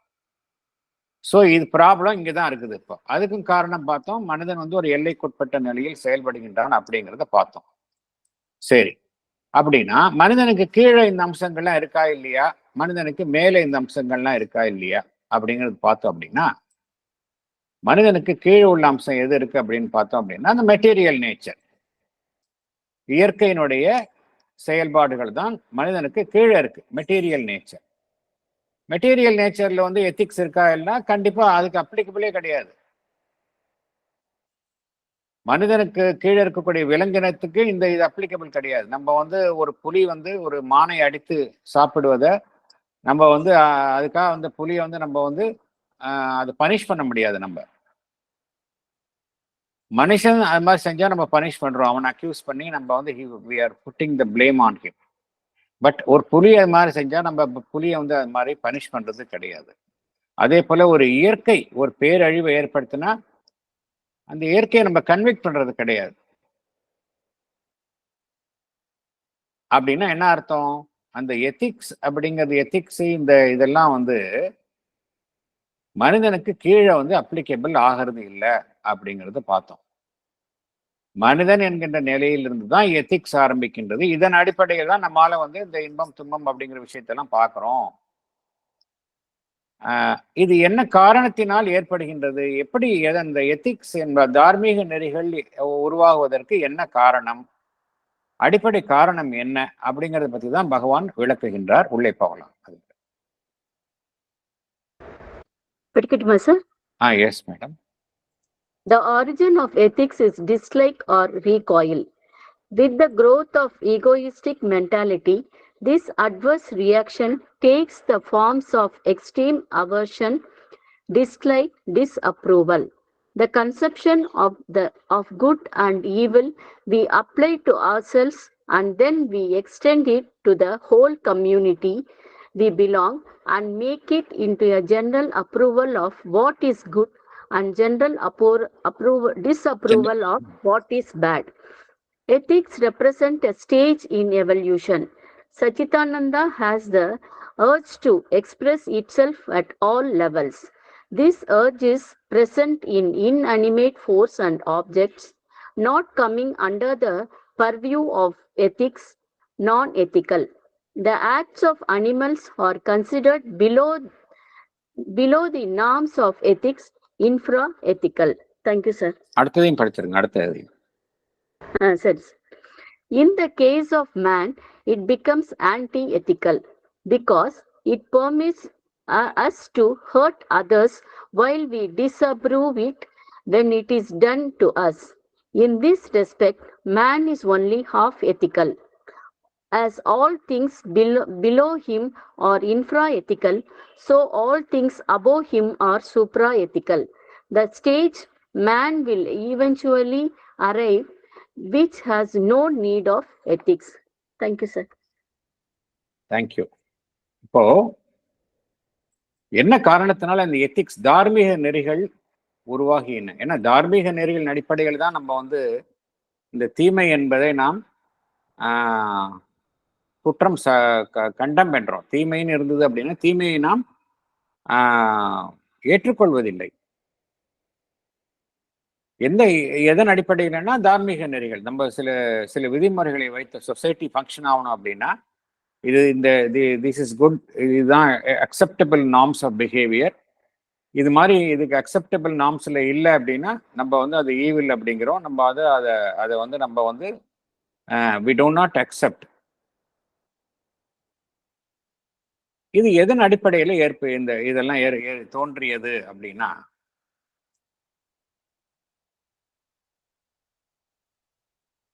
பகவான் என்ன கூறுகின்றார்? இந்த தார்மீக நெறிகள்லாம் எதன் அடிப்படையில் உருவாக்கப்பட்டன? அதாவது மனித நாகரிகத்துக்கே நம்ம எடுத்துக்கலாம். மனித நாகரிகம் படிப்படியாக முன்னேறும் பொழுது தார்மீக நெறிகளும் வடிவமைக்கப்படுகின்றன. எதன் அடிப்படையில் அவைகள் எல்லாம் அமைக்கப்படுகின்றன என்றால், இதற்கு அடிப்படையில மூல காரணம் எது அப்படின்னா, எவைகளையெல்லாம் நாம் வெறுக்கின்றோமோ, டிஸ்லைக், எவைகளை கண்டு நாம் அசூயைப்படுகின்றோமோ, ஒதுங்குகின்றோமோ, ரீகாயில், இதன் அடிப்படையில் தான் இந்த தார்மீக நெறிகள் அமைக்கப்பட்டன அப்படிங்கிறது. அதாவது பகவான் வந்து ரொம்ப ரூட்டுக்கு போறார். ஹியூமன் சிவிலைசேஷன் ஆரம்பிச்சதுலேருந்து எப்படி இந்த எத்திக்ஸ் எல்லாம் உருவாகி இருக்கு அப்படின்னு பார்த்தோம் அப்படின்னா, எவைகளை எல்லாம் மனிதன் வெறுக்கின்றானோ, எவைகளை கண்டு அவன் அசூயைப்படுகின்றானோ, எவைகளிலிருந்து அவன் விலக விரும்புகின்றானோ, இதன் அடிப்படையில் தான் இந்த தார்மீக நெறிகள் அமைக்கப்பட்டன அப்படிங்கிறார். இது என்ன எக்ஸ்ட்ரீமா போய் என்ன ஆயிடுது அப்படின்னா, மனிதன் வந்து இன்னும் தன்னை சார்ந்து இருக்கும் பொழுது, ஏன்னா அவனுடைய ஈகோ தான் அங்க முன்ன வந்துடுது. ஈகோ உள்ள வந்தா இன்னும் தீவிரமாக இந்த வெறுப்பு அப்படிங்கிறது இன்னும் தீவிரமா ஆயிடுது. எனக்கு பிடிக்கல, நான் லைக் பண்ணல, எனக்கு பிடிக்காத விஷயம், சுத்தமா எனக்கு பிடிக்காது அப்படிங்கிறது எனக்கு அங்க இருந்து ஈகோ வந்துடுது. இது என்னன்னா, எனக்கு எது பிடிக்கலையோ அது இன்னொருத்தவங்களுக்கு பிடிக்கும். That's a different issue. So அங்க ஈகோ உள்ள வந்துடுது அப்படிங்கிறார். ஈகோயிஸ்டிக் மென்டாலிட்டியில இந்த அட்வர்ஸ் ரியாக்ஷன் வந்து எக்ஸ்ட்ரீம் ஃபார்ம் போயிடுது அப்படிங்கிறார். எக்ஸ்ட்ரீம் அவர்ஷன், டிஸ்லைக், டிஸ்அப்ரூவல் அப்படி ஆயிடுது அப்படிங்கிறார். அது மாத்திரம் இல்லை, ஒரு தனிப்பட்ட மனிதன் அளவில் இருக்கக்கூடிய அந்த தார்மீக நெறிகளை மனிதன் என்ன செய்கின்றான், தான் சார்ந்துள்ள ஒட்டுமொத்த சமுதாயத்திற்கும் அவன் இதை பொருந்துமாறு செய்கின்றான். தனிப்பட்ட ரீதியால் இல்லை, அவன் சார்ந்துள்ள சமுதாயம், தான் சார்ந்துள்ள நாடு, அதற்கும் அதை அதை அதை சார்ந்து அதற்கும் பொருந்துமாறு அவன் அமைக்கின்றான். அமைச்சிட்டு என்ன பண்றான், இதெல்லாம் சமுதாயத்தினால் ஏற்றுக்கொள்ளப்படுவது, இதெல்லாம் சமுதாயத்தினால் ஏற்றுக்கொள்ளப்படாதது என்று அவன் சில பொதுவான விதிமுறைகளை உருவாக்குகின்றான். இதுதான் காரணம் அப்படிங்கிறார். இதுதான் காரணம் அப்படிங்கிறார். ஆகையினால எத்திக்ஸ் அப்படிங்கிறது பர்மனன்ட் கிடையாது. எத்திக்ஸ் எது பர்மனன்ட் அப்படின்னா, எது பர்மனன்ட்? எல்லா நிலையில இருக்கக்கூடியது சச்சிதானந்தா தான்.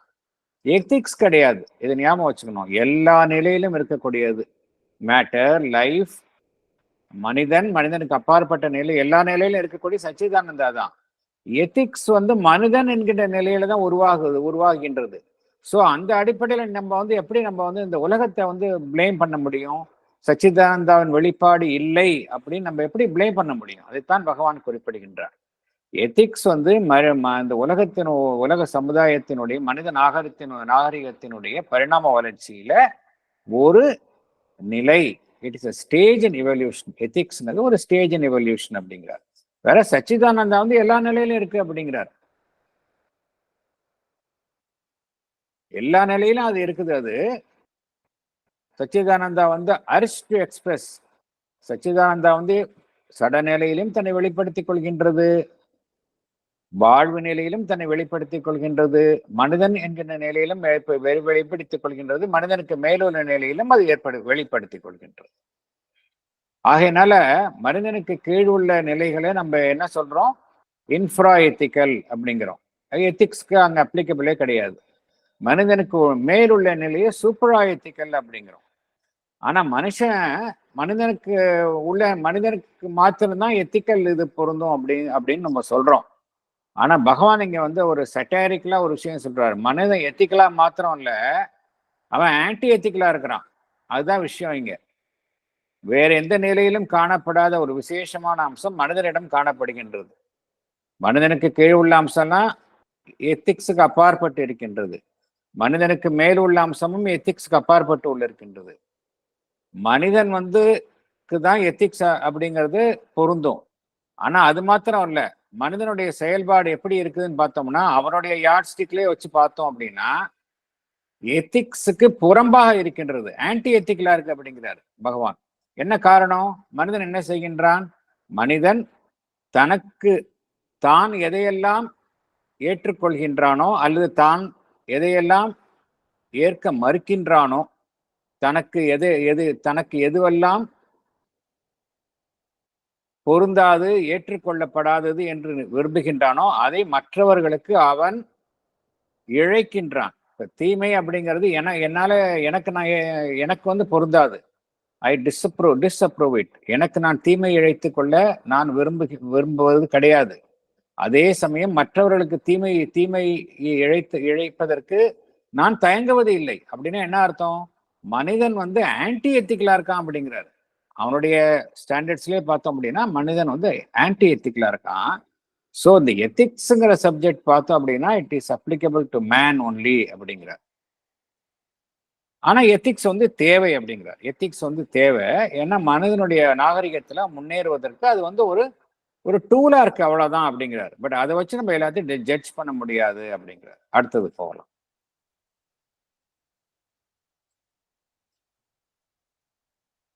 சார் படிக்கீங்களா? Yes. Ethical impulse and attitude are the means by which we progress from lower harmony to higher harmony, from lower universality of inconscious matter to the higher universality of conscient oneness, superconscience. We cannot apply this ethical standpoint to the total solution of the problem of the universe. It is only an element in the solution. The real solution to the problem can be found only when we find What is common to all the three layers of the world? Infraethical, ethical, and supraethical. The satisfaction of delight of existence is common to all three layers of the world. It forms the base and to which all clings. It seeks new forms of itself. Thank you, sir. Thank you, madam. Thank you. So ethical impulse தேவை. Ethical impulse attitude வந்து எப்படி அதனுடைய இன்றியமையாத தன்மை இருக்கின்றது என்றால், அதன் மூலமாகத்தான் நாம் என்ன செய்கின்றோம் வந்து மனிதனுடைய நாகரிகத்தில் வளர்கின்றோம். ஒரு ஹையர் லெவல் ஆஃப் ஹார்மனி வேணும் அப்படின்னா ஒரு எத்திக்கல் இம்பல்ஸ் தேவை. ஃபார் எக்ஸாம்பிள், நாடுகள் வந்து ஒன்றுடன் ஒன்று சுமூகமாக அந்த உறவு இருக்க வேண்டும். ஒரு நாடு மற்றொரு நாட்டை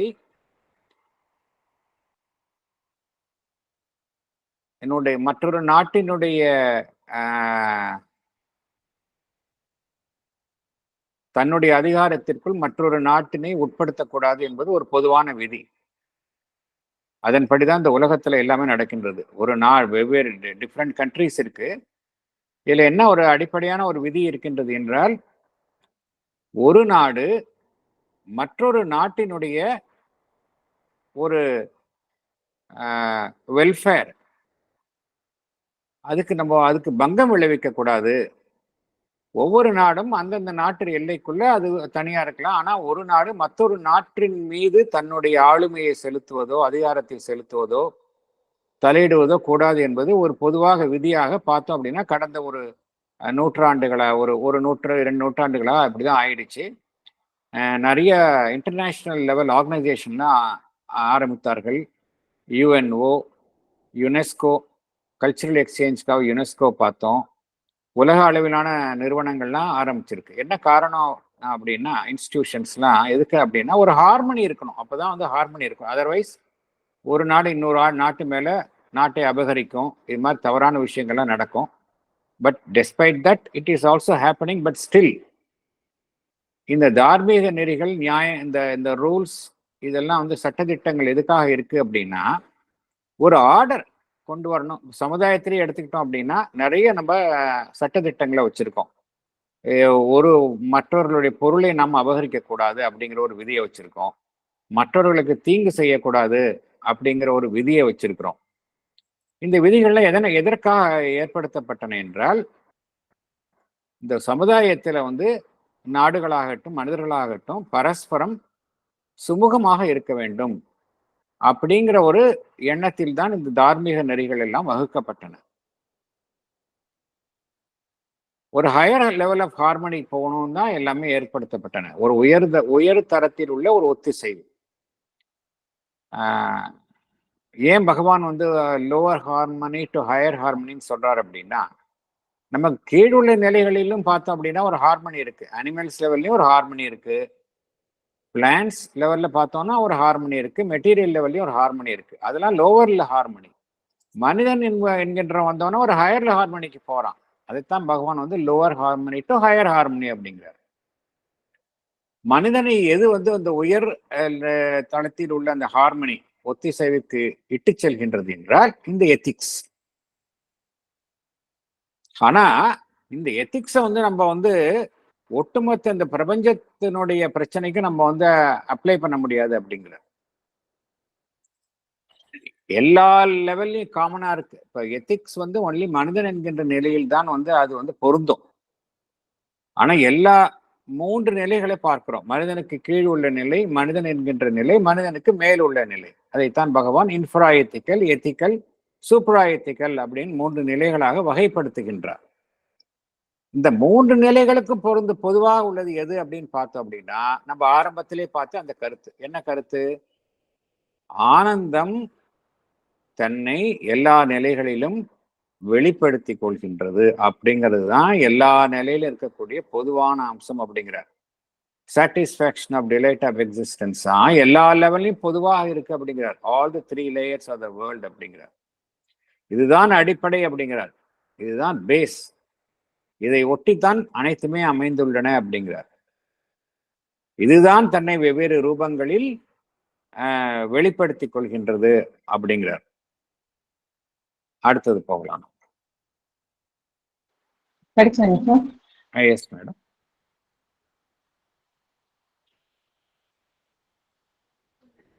Links the passage to higher form, that is matter to plants, plants to insects, insects to animals, to man.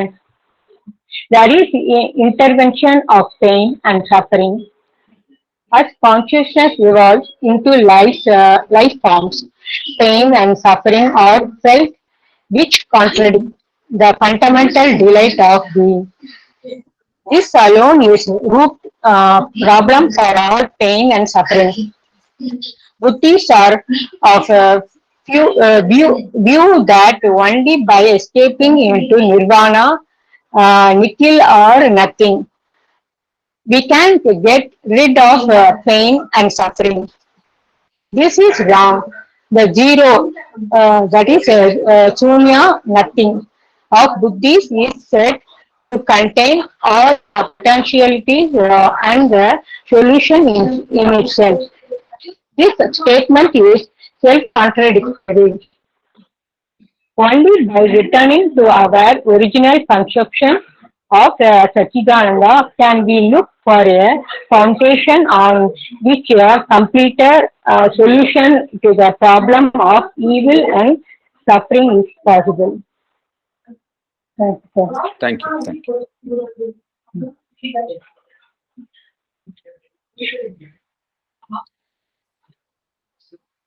நம்ம பார்த்தோம், எல்லா லெவல்லையும் எது பொதுவாக இருக்கின்றது என்றால் இந்த satisfaction of the delight of existence, அதுதான் தன்னை வெளிப்படுத்திக் கொள்கின்றது அப்படிங்கிறத பார்த்தோம். பேசிக்கலா என்ன நடக்கின்றது இந்த பிரபஞ்சத்துலன்னு பார்த்தோம் அப்படின்னா, லைஃப் டிவைன்ல இந்த கருத்து தான் ஒரு அடிப்படையான கருத்தாக இருக்கின்றது. லைஃப் டிவைன்ல எந்த கருத்து ஒரு அடிப்படையான கருத்தாக இருக்கின்றது என்றால், இந்த evolution of consciousness. Evolution of consciousness அப்படிங்கிறது மொத்தமா சொல்லணும் அப்படின்னா, எவல்யூஷன் ஆஃப் இன்வல்யூஷனா இருக்கிறது, எவல்யூஷன் வெளியில வருது அப்படின்னு. இன்வல்யூஷனா இருக்கக்கூடிய சச்சிதானந்தா தன்னை இவல்யூஷன் மூலமாக வெளிப்படுத்திக் கொள்கின்றது அப்படிங்கிறது தான் it is a common truth. இந்த அடிப்படையில் நம்ம எல்லாத்தையும் பார்த்தோம் அப்படின்னா, எல்லா சாப்டரையும் இந்த அடிப்படையில் பார்த்தோம் அப்படின்னா நம்மளுக்கு சொல்யூஷன் கிடைக்கும். இப்போ போன புக் 2ல பார்த்தோம், நாலேஜ் அண்ட் இக்னோரன்ஸ்ல என்ன பார்த்தோம், எது எமர்ஜ் ஆகுதுன்னு பார்த்தோம், நாலேஜ் எமர்ஜ் ஆகுது அப்படிங்கிறத பார்த்தோம். சச்சிதானந்தாவனுடைய வெவ்வேறு அம்சங்கள் இந்த பிரபஞ்சத்தில் தன்னை வெளிப்படுத்தி கொண்டு வருகின்றது. அந்த வெளிப்படுத்தும் நிலையில் இருப்பதனால அது அரைகுறையாக இருக்கின்றது, முழுவதுமாக தன்னை வெளிப்படுத்திக் கொள்ளவில்லை. புக் 2ல நாலேஜ் அண்ட் இக்னோரன்ஸ் அந்த கருத்து தான் பார்த்தோம். சேம் பாயிண்ட் அங்க பகவான் கூறியிருந்தார். சச்சிதானந்தா இன்வால்வ்டாக இருக்கின்றது, தன்னை வெளிப்படுத்திக் கொள்கின்றது. அந்த கான்சியஸ்னஸ் ஃபோர்ஸ் சக்தி என்ன செய்கின்றது, ஒரு எல்லைக்குட்பட்ட நிலையில் தன்னை வெளிப்படுத்திக் கொள்கின்றது. அதைத்தான் நம்ம வீக்னஸ் அப்படின்னு சொல்றோம். அது வீக்னஸ் கிடையாது அப்படிங்கிறத பார்த்தோம். அதே போல ஆனந்தம் தன்னை ஒரு எல்லைக்குட்பட்ட நிலையில் வெளிப்படுத்திக் கொள்கின்றது. அதனுடைய வெளிப்படுத்தும் பொழுது இங்க பெயின் அண்ட் பிளஷர் அப்படிங்கிற ஒரு கான்ட்ரரி அமைப்புகள் மூலமாக வெளிப்படுத்திக் கொள்கின்றது. உண்மையிலேயே இது ரெண்டும் பார்த்தோம் அப்படின்னா எதிரான அம்சங்கள் கிடையாது, ரெண்டுமே அந்த ஆனந்தத்தினுடைய இரு முகங்கள் தான் அப்படிங்கிறத பார்த்தோம். நாலேஜ் அப்படிங்கிறதும் பார்த்தோம் அப்படின்னா லிமிட்டட் லெவல்ல தன்னை வெளிப்படுத்திக் கொள்கின்றது, ஃபுல்லா வெளிப்படுத்தல, அது அறியாமையாக காணப்படுகின்றது அப்படிங்கிறது பார்த்தோம். சோ என்ன நடைபெறுகின்றது இந்த உலகத்தில், வெளிப்படுதல், மறைந்துள்ள அந்த சச்சிதானந்தம் தன்னை மெல்ல மெல்ல மெல்ல பரிணாம வளர்ச்சியின் மூலம் வெளிப்படுத்திக் கொண்டே வருகின்றது. அது ஒவ்வொரு அம்சமும் பார்த்தோம் அப்படின்னா வெளிப்படுத்திக் கொள்ளும் பொழுது அந்த அம்சத்தினுடைய சில எதிர்மறையான அம்சங்களாக காணப்படுவது போல காணப்படுகின்றது. நாலேஜ் இக்னோரன்ஸ் போல காணப்படுகின்றது. சக்தி வந்து வீக்னஸ் போல காணப்படுகின்றது. அதே போல இங்க ஆனந்தம் வந்து பார்த்தோம் அப்படின்னா there is an emergence of consciousness. இந்த 3 நிலையிலும் எது இருக்குன்னா there is an emergence of சச்சிதானந்தா, டிலே ஆனந்தம் தன்னை வெளிப்படுத்திக் கொள்கின்றது. இங்குதான் இந்த வலியும் வேதனையும் நுழைகின்றது அப்படிங்கிறார். புரியுதா? இப்போ பகவான் என்ன சொல்றாரு, இந்த வலியும் வேதனையும் எங்க நுழையுது அப்படின்னா, எப்படி நாலேஜ் முற்றிலுமாக இன்கான்சியன்ஸ்லேருந்து அந்த நாலேஜ் வெளியே வர்றப்ப இக்னோரன்ஸா நம்ம அதை இக்னோரன்ஸ் அப்படின்னு சொல்றோமோ, அதே போல இந்த சச்சிதானந்தம் ஆனந்தம் வந்து சடப்பொருள்ல இருக்குது. சடப்பொருள்லேருந்து தாவர இனங்கள் மூலமா வெளிப்படுத்திக் கொள்கின்றது. தாவர இனங்கள்லேருந்து விலங்கினங்கள் மூலமாக வெளிப்படுத்திக் கொள்கின்றது. ஹையர் ஃபார்ம்ஸ் மூலமா வெளிப்படுத்திக் கொள்கின்றது. ஆனா மனிதன் என்கின்ற ஒரு நிலையில அது வெளிப்படுத்திக் கொள்கும் பொழுது எது குறுக்கீடு செய்கின்றது என்றால் இந்த வலியும் வேதனையும் குறுக்கிடுகின்றது. பெயின் அண்ட் சஃபரிங் வந்து இன்டர்வெயின் பண்ணுது அந்த இடத்துல. ஸோ எது வெளியே வருது அப்படின்னா கான்சியஸ்னஸ் இவால்வ் ஆகுது. கான்சியஸ்னஸ் வெளியே இவால்வ் ஆகும்போது மனிதன் என்கின்ற நிலையில பெயின் அண்ட் சஃபரிங் வந்து தவிர்க்க முடியாத அம்சங்களாக இருக்கின்றது. அதுதான் உண்மை. எப்படி வந்து இக்னோரன்ஸ் என்பது தவிர்க்க முடியாத அம்சமாக இருக்கின்றதோ, pain and suffering is a இடைப்பட்ட நிலையில் இருக்கக்கூடியது. இடைப்பட்ட இது வந்து பர்மனன்ட் ஃபீச்சர் கிடையாது அப்படிங்கிறார். It is only intermediary stage. அது என்ன செய்கின்றது? Pain and suffering fundamental delight of being அதுக்கு கான்ட்ரடிக்ட் பண்ணுது. எதிராக அடிப்படையில் இருக்கக்கூடிய ஆனந்தம் என்கின்ற அம்சத்திற்கு எதிராக இருப்பது போல் ஒரு தோற்றத்தை உருவாக்குகின்றது. இதுதான் வந்து ரூட் ப்ராப்ளம் அப்படிங்கிறார். கான்சியஸ்னஸ் இவால்வ் ஆகுது இந்த உலகத்துல. அது மனிதன் என்கின்ற நிலையில உருவாகும் பொழுது எதிர்மறையான அம்சங்களாக பெயின் அண்ட் சஃபரிங் என்பது மூலம் உருவாகின்றது. இதுதான் ரூட் ப்ராப்ளம் அப்படின்னு ரூட் ப்ராப்ளத்துக்கு பகவான் வந்துட்டார். சாப்டருடைய ரூட் ப்ராப்ளம் இதுதான் காரணம் அப்படிங்கிறார். ஆனா புத்திஸ்ட் இது ஒத்துக்கல. அவங்க என்ன சொல்லிட்டாங்க, இந்த பெயின் அண்ட் சஃபரிங் இருக்கணும், பெயின் அண்ட் சஃபரிங் உங்களுக்கு வந்து நம்ம இதுலேருந்து விடுபடணும் அப்படின்னா இந்த உலக as long as இண்டிவிஜுவல் இருக்கிற வரைக்கும் he is only exhausting his bundle of karmas. Once அதுலேருந்து விடுபட்டு அவன் வந்து அந்த சூன்யம் அந்த நிகில் என்கின்ற நிலையை எட்டியவுடன் தான் அவனுக்கு வந்து இதுல இருந்தா விடுதலை பெறுகின்றான். பட் இதுல இருக்கிற வரைக்கும் இதுல இருந்து சொல்யூஷன் எஸ்கேப் இதுல கிடையாது அப்படின்னா புத்திஸ்ட் சொன்னாங்க. அது தவறு. ஏன்னா அது வந்து கான்ட்ரடிக்டரா இருக்குது. எப்படி ஒன்றுமில்லாத நிலையில எப்படி இதுக்கான தீர்வு கிடைக்கும்? ஒன்றுமே இல்லைன்னு சொல்றோம், சூன்யம் நத்திங், அந்த இடத்துல தான் தீர்வு அப்படிங்கிறோம். எப்படி ஒன்றுமே இல்லாத இடத்துல தீர்வு கிடைக்கும்? அது வந்து ஒரு கான்ட்ரடிக்டரி ஸ்டேட்மெண்ட்டாக இருக்கு. அதனால அதை ஏற்றுக்க முடியாது. எது உண்மை அப்படின்னா there is an evolution of consciousness. ஆனந்தம் தன்னை வெளிப்படுத்திக் கொள்ளும் பொழுது மனிதன் என்கின்ற நிலையில் pain and suffering becomes inevitable. அதுதான் வந்து ரூட் ப்ராப்ளம் அப்படிங்கிறார். ஸோ இது எப்படி டேக்கிள் பண்றது அப்படிங்கிறத பகவான் பின்னால கூறுகின்றார். அடுத்தது போகலாம். படிக்கவா sir? Yes madam. The consciousness is universal. Likewise, the universal delight of existence is different from the ordinary emotional and sensational pleasure of human being. It is more essential and wider than the individual pleasure. Pleasure and joy, pain and grief are limited and occasional moments. Both arise from the same background, which is the delight of being. It is the infinite bliss of Sachidananda which forms the background of its finite expressions of pleasure, pain, and the neutral state of indifference. Delight of being in manifestation seeks to realize itself as delight of becoming. In its becoming, it takes different forms of movement. The pleasure is the positive current of this movement and the pain is the negative current. Thank you, sir. Thank you, madam. Thank you. So நம்ம வந்து கடவுள் வந்து காரணம் இல்லை அப்படிங்கிற கருத்துல தெளிவாயிட்டோம். கடவுள் வந்து இந்த உலகத்துல வந்து துன்பத்தை ஏற்படுத்துவதில்லை, கடவுள் வந்து பனிஷ் பண்றது இல்லை அப்படிங்கிறத தீர்மானமும் ஆகிட்டோம். அதே போல இந்த வலியும் வேதனையும் அதுதான் இந்த உலகம். இந்த உலகத்தில் சச்சிதானந்தாவினுடைய வெளிப்பாடு மேலோங்கி காணப்படுவதில்லை, வலியும் வேதனையும் தான் இந்த உலகத்தில் மேலோங்கி இருக்கின்றது அப்படிங்கிற கருத்தும் ஏற்றுக்கொள்ள முடியாது. ஏன்னா அது மனிதனை பொறுத்த வரைக்கும் தான் அது பொருந்துமே ஒழிய ஒட்டுமொத்த பிரபஞ்சத்திற்கும் இது அப்ளிகபிள் ஆகாது. எத்திக்ஸ் அண்ட் இதெல்லாம் மனிதனுக்கு தான் பொருந்தும், மனிதனுக்கு அப்பாற்பட்ட நிலைக்கும் கீழுள்ள நிலைக்கும் பொருந்தாது. ஸோ இந்த முதல்ல நம்ம பார்த்த 2 ப்ராப்ளம் சொன்னார் இல்லையா பகவான். 2 things complicate this issue அப்படின்னாரு. ஒன்று presence of extra cosmic God, இரண்டாவது the problem of suffering and evil அப்படின்னாரு. ஸோ 2 ப்ராப்ளமே நம்ம டீல் பண்ணிட்டோம். 2 ப்ராப்ளமே இல்லை அப்படின்னா என்ன உண்மை அப்படிங்கிறதையும் பார்த்தோம். எதுன்னா எல்லா லெவல்லையும் எது தன்னை வெளிப்படுத்திக் கொள்கின்றது. There is an emergence of the consciousness. சச்சிதானந்தம் அந்த ஆனந்தத்தினுடைய வெளிப்பாடு தான் நடைபெறுகின்றது. There is an expression of சச்சிதானந்த. ஆனந்தம் தன்னை வெளிப்படுத்திக் கொள்கின்றது.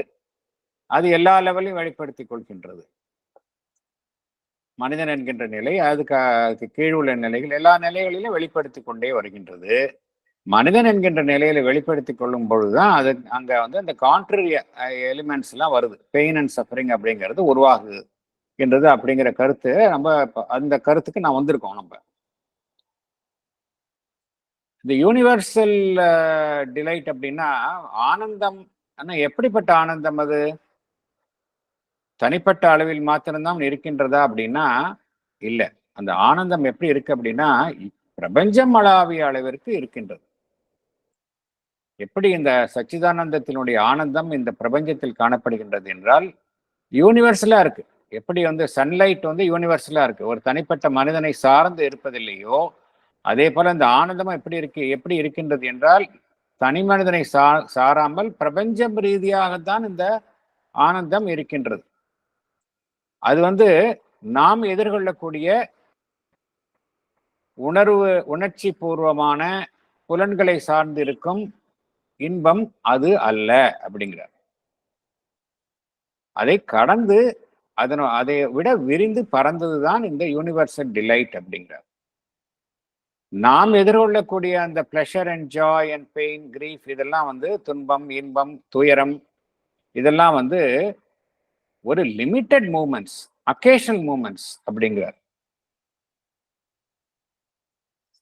எல்லாமே வலியும் சரி, வேதனையும் சரி, இன்பமும் சரி, எல்லாமே எதனில் இருந்து தோன்றுகின்றது அப்படின்னா அந்த டிலைட் ஆஃப் பீயிங் தான் அப்படிங்கிறார். நாம் எதிர்கொள்ளக்கூடிய எதிர்மறைகளான அம்சங்களான இன்பம், துன்பம்,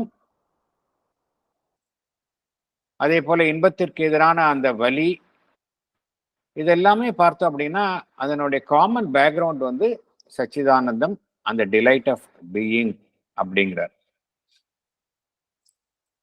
இந்த சச்சிதானந்தம் எப்படி இருக்கின்றது? இன்ஃபினிட்டாக இருக்கின்றது இல்லையா? அது அதனுடைய தன்மையே இன்ஃபினிட்டாக. ஏன்னா இட்ஸ் அ பார்ட் ஆஃப் பிரம்மன். It is infinite. ஆனந்தமும் அப்படிதான் இன்ஃபினிட்டாக இருக்கின்றது. ஆனா இன்ஃபினிட்டாக இருக்கின்றது தன்னை இந்த உலகத்தில் எவ்வாறு வெளிப்படுத்திக் கொள்கின்றது? உலகத்துல இன்ஃபினிட்டா வெளிப்படுத்த முடியாது. ஃபைனைட் ஃபார்ம்ஸ்ல தான் தன்னை வெளிப்படுத்திக் கொள்ள முடியும்.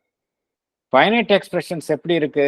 பிளஷர் அண்ட் பெயின் அண்ட் இதுக்கு இடையில உள்ள நிலை, 3 நிலைகள்ல தன்னை வெளிப்படுத்திக் கொள்கின்றது.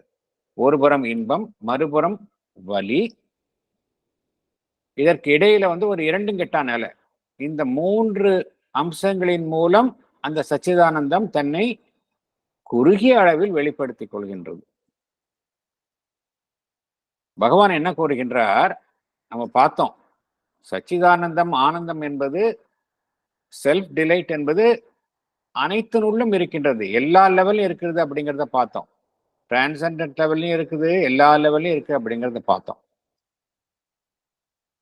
ஆனா இந்த உலகத்துல என்ன நடைபெறுகின்றது? சச்சிதானந்தம் தன்னை வெளிப்படுத்திக் கொள்கின்றது, மேனிஃபெஸ்ட் பண்ணி கொள்கின்றது.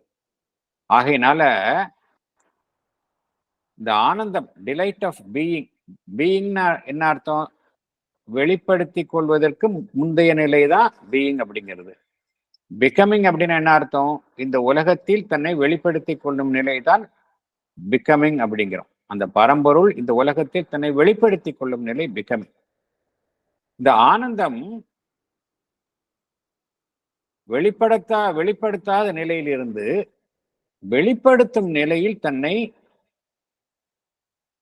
ஈடுபடுத்திக் கொள்கின்றது. Delight of being in manifestation seeks to realize itself as a delight of becoming.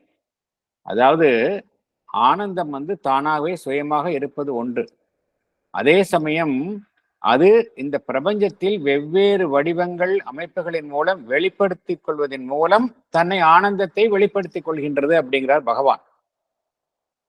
அவ்வாறு தன்னை ஏன்னா வெளிப்படுத்தல அப்படின்னா இந்த உலகமே இருக்காது. இந்த உலகம் என்ன காரணத்தினால இருக்கின்றது? இந்த பிகமிங் அப்படிங்கிற ஒரு ஆக்டிவிட்டியினால்தான் இந்த உலகமே இருக்கின்றது, சிருஷ்டி உருவாகின்றது.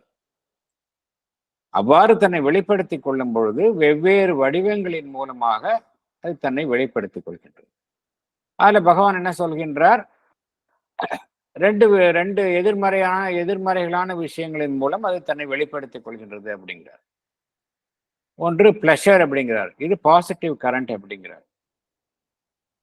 Pleasure is a positive current of this moment அப்படிங்கிறார். Pain is a negative current. So பேசிஸா ஒண்ணுதான், சச்சிதானந்தம் தான்.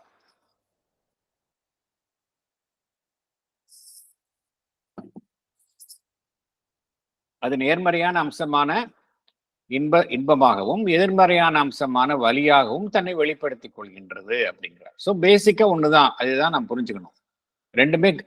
ரெண்டுமே சச்சிதானந்தாவினுடைய எதிரான அம்சங்கள் கிடையாது. அதுதான் அடிப்படையில் பகவான் கோருகின்றார். அடுத்தது போகலாம்.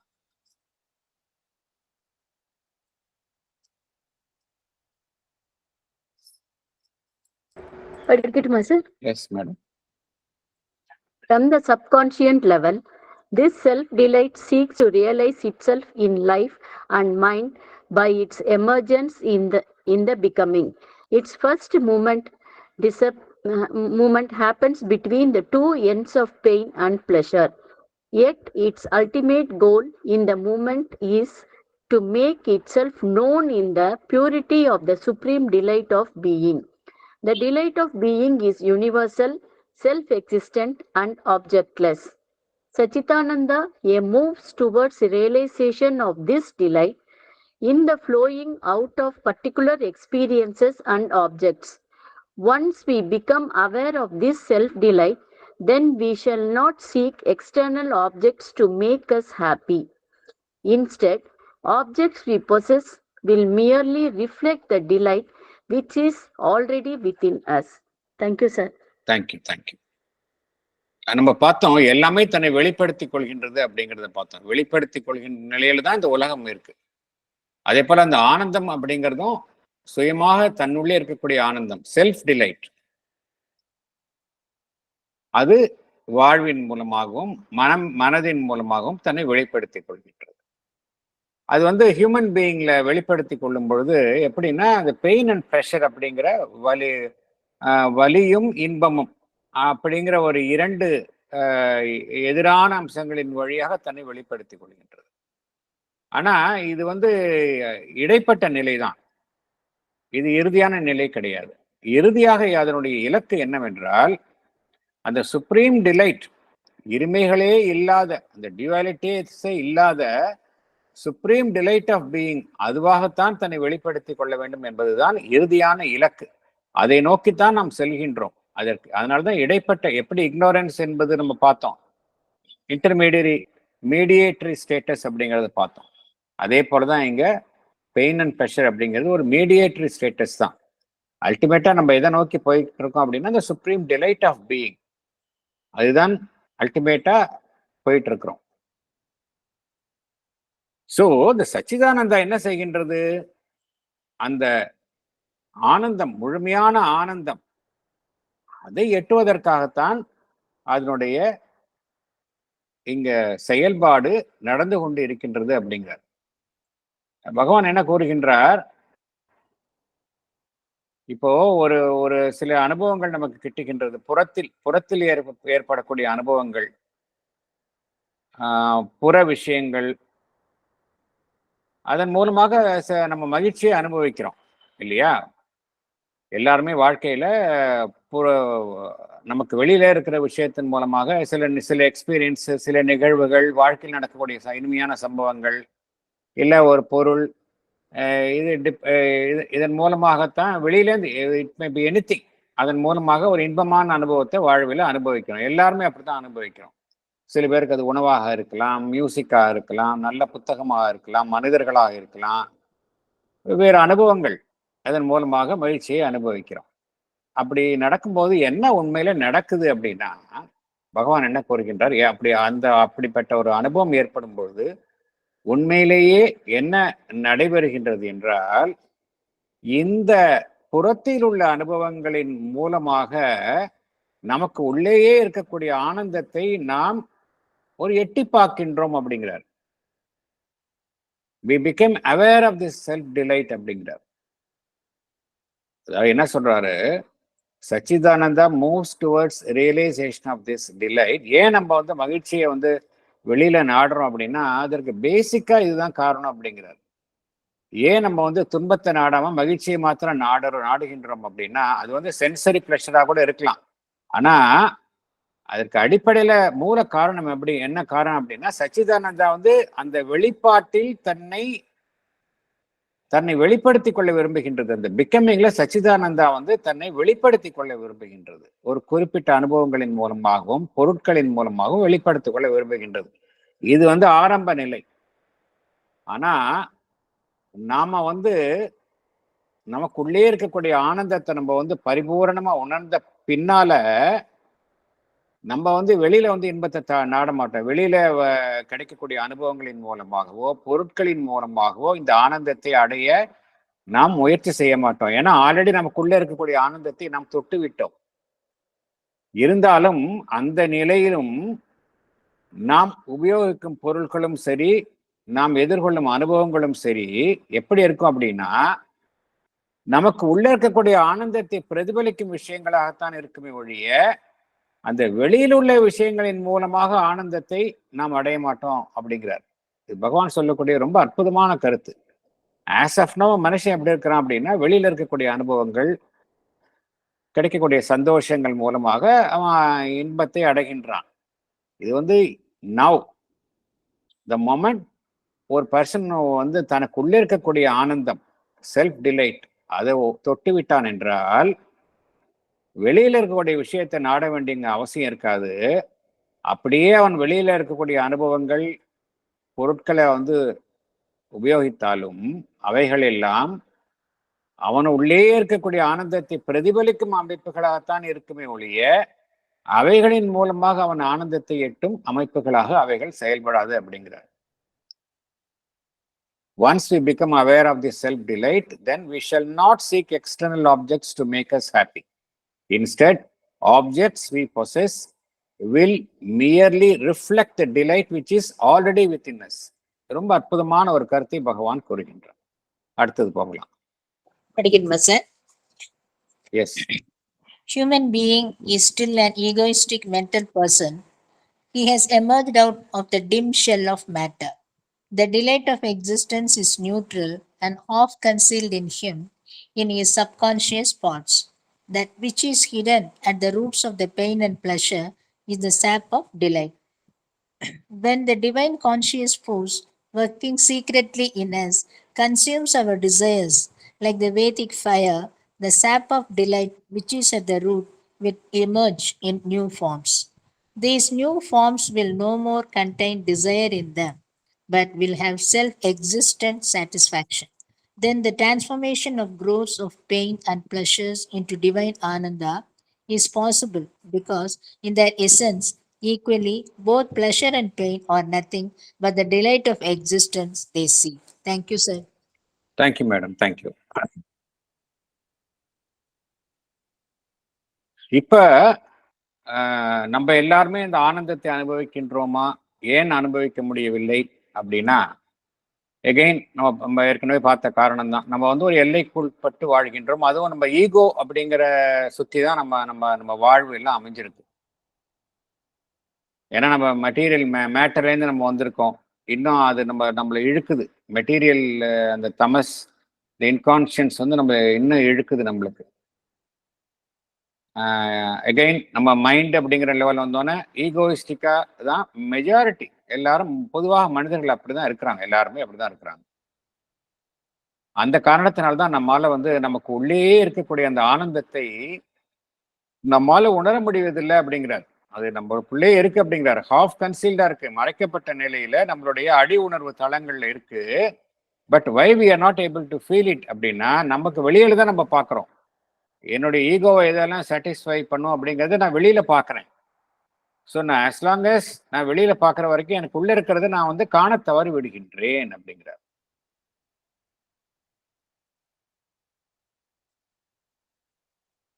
நான் வந்து எதுல கவனம் செலுத்துகிறேன் அப்படின்னா, மேற்புறமாக என்னை பாதிக்கும் இன்பம், துன்பம், இதுல தான் கவனம் செலுத்துகிறேன். ஆனா இதுக்கு கீழே வந்து ஒரு இதற்கு இவை இரண்டுக்கும் சாரமாக இருக்கும் அந்த ஆனந்தம் என்பதை நான் காண தவறுகின்றேன் அப்படிங்கிறார். பெயின் அண்ட் ப்ளஷர் அப்படிங்கிறது மேற்புறத்துல பார்க்குறோம், அதனால நம்ம ஈர்க்கப்படுகின்றோம், பாதிக்கப்படுகின்றோம், ஈர்க்கப்படுகின்றோம், அதிலே தங்கிடுறோம், அப்படி தங்குறோம். ஆனா இது ரெண்டுக்கும் ரூட்ல என்ன இருக்கு அப்படின்னா, டிலைட், ஆனந்தம் தான் இது ரெண்டுக்கும் ரூட்ல இருக்கு அப்படிங்கிறார். அதை நம்ம வந்து பார்க்கறது இல்லை. அதனாலதான் நம்மளால வந்து ரியல் ஆனந்தத்தை ஃபீல் பண்ண முடியல அப்படிங்கிறார். நம்ம ப்ளஷர் அப்படிங்கிறது மேற்புறத்தில் இருக்கக்கூடிய இன்பங்கள் தான் நம்ம ப்ளஷர் அப்படிங்கிறோம். தட் இஸ் நாட் ரியல் ஆனந்தம் அப்படிங்கிறார்.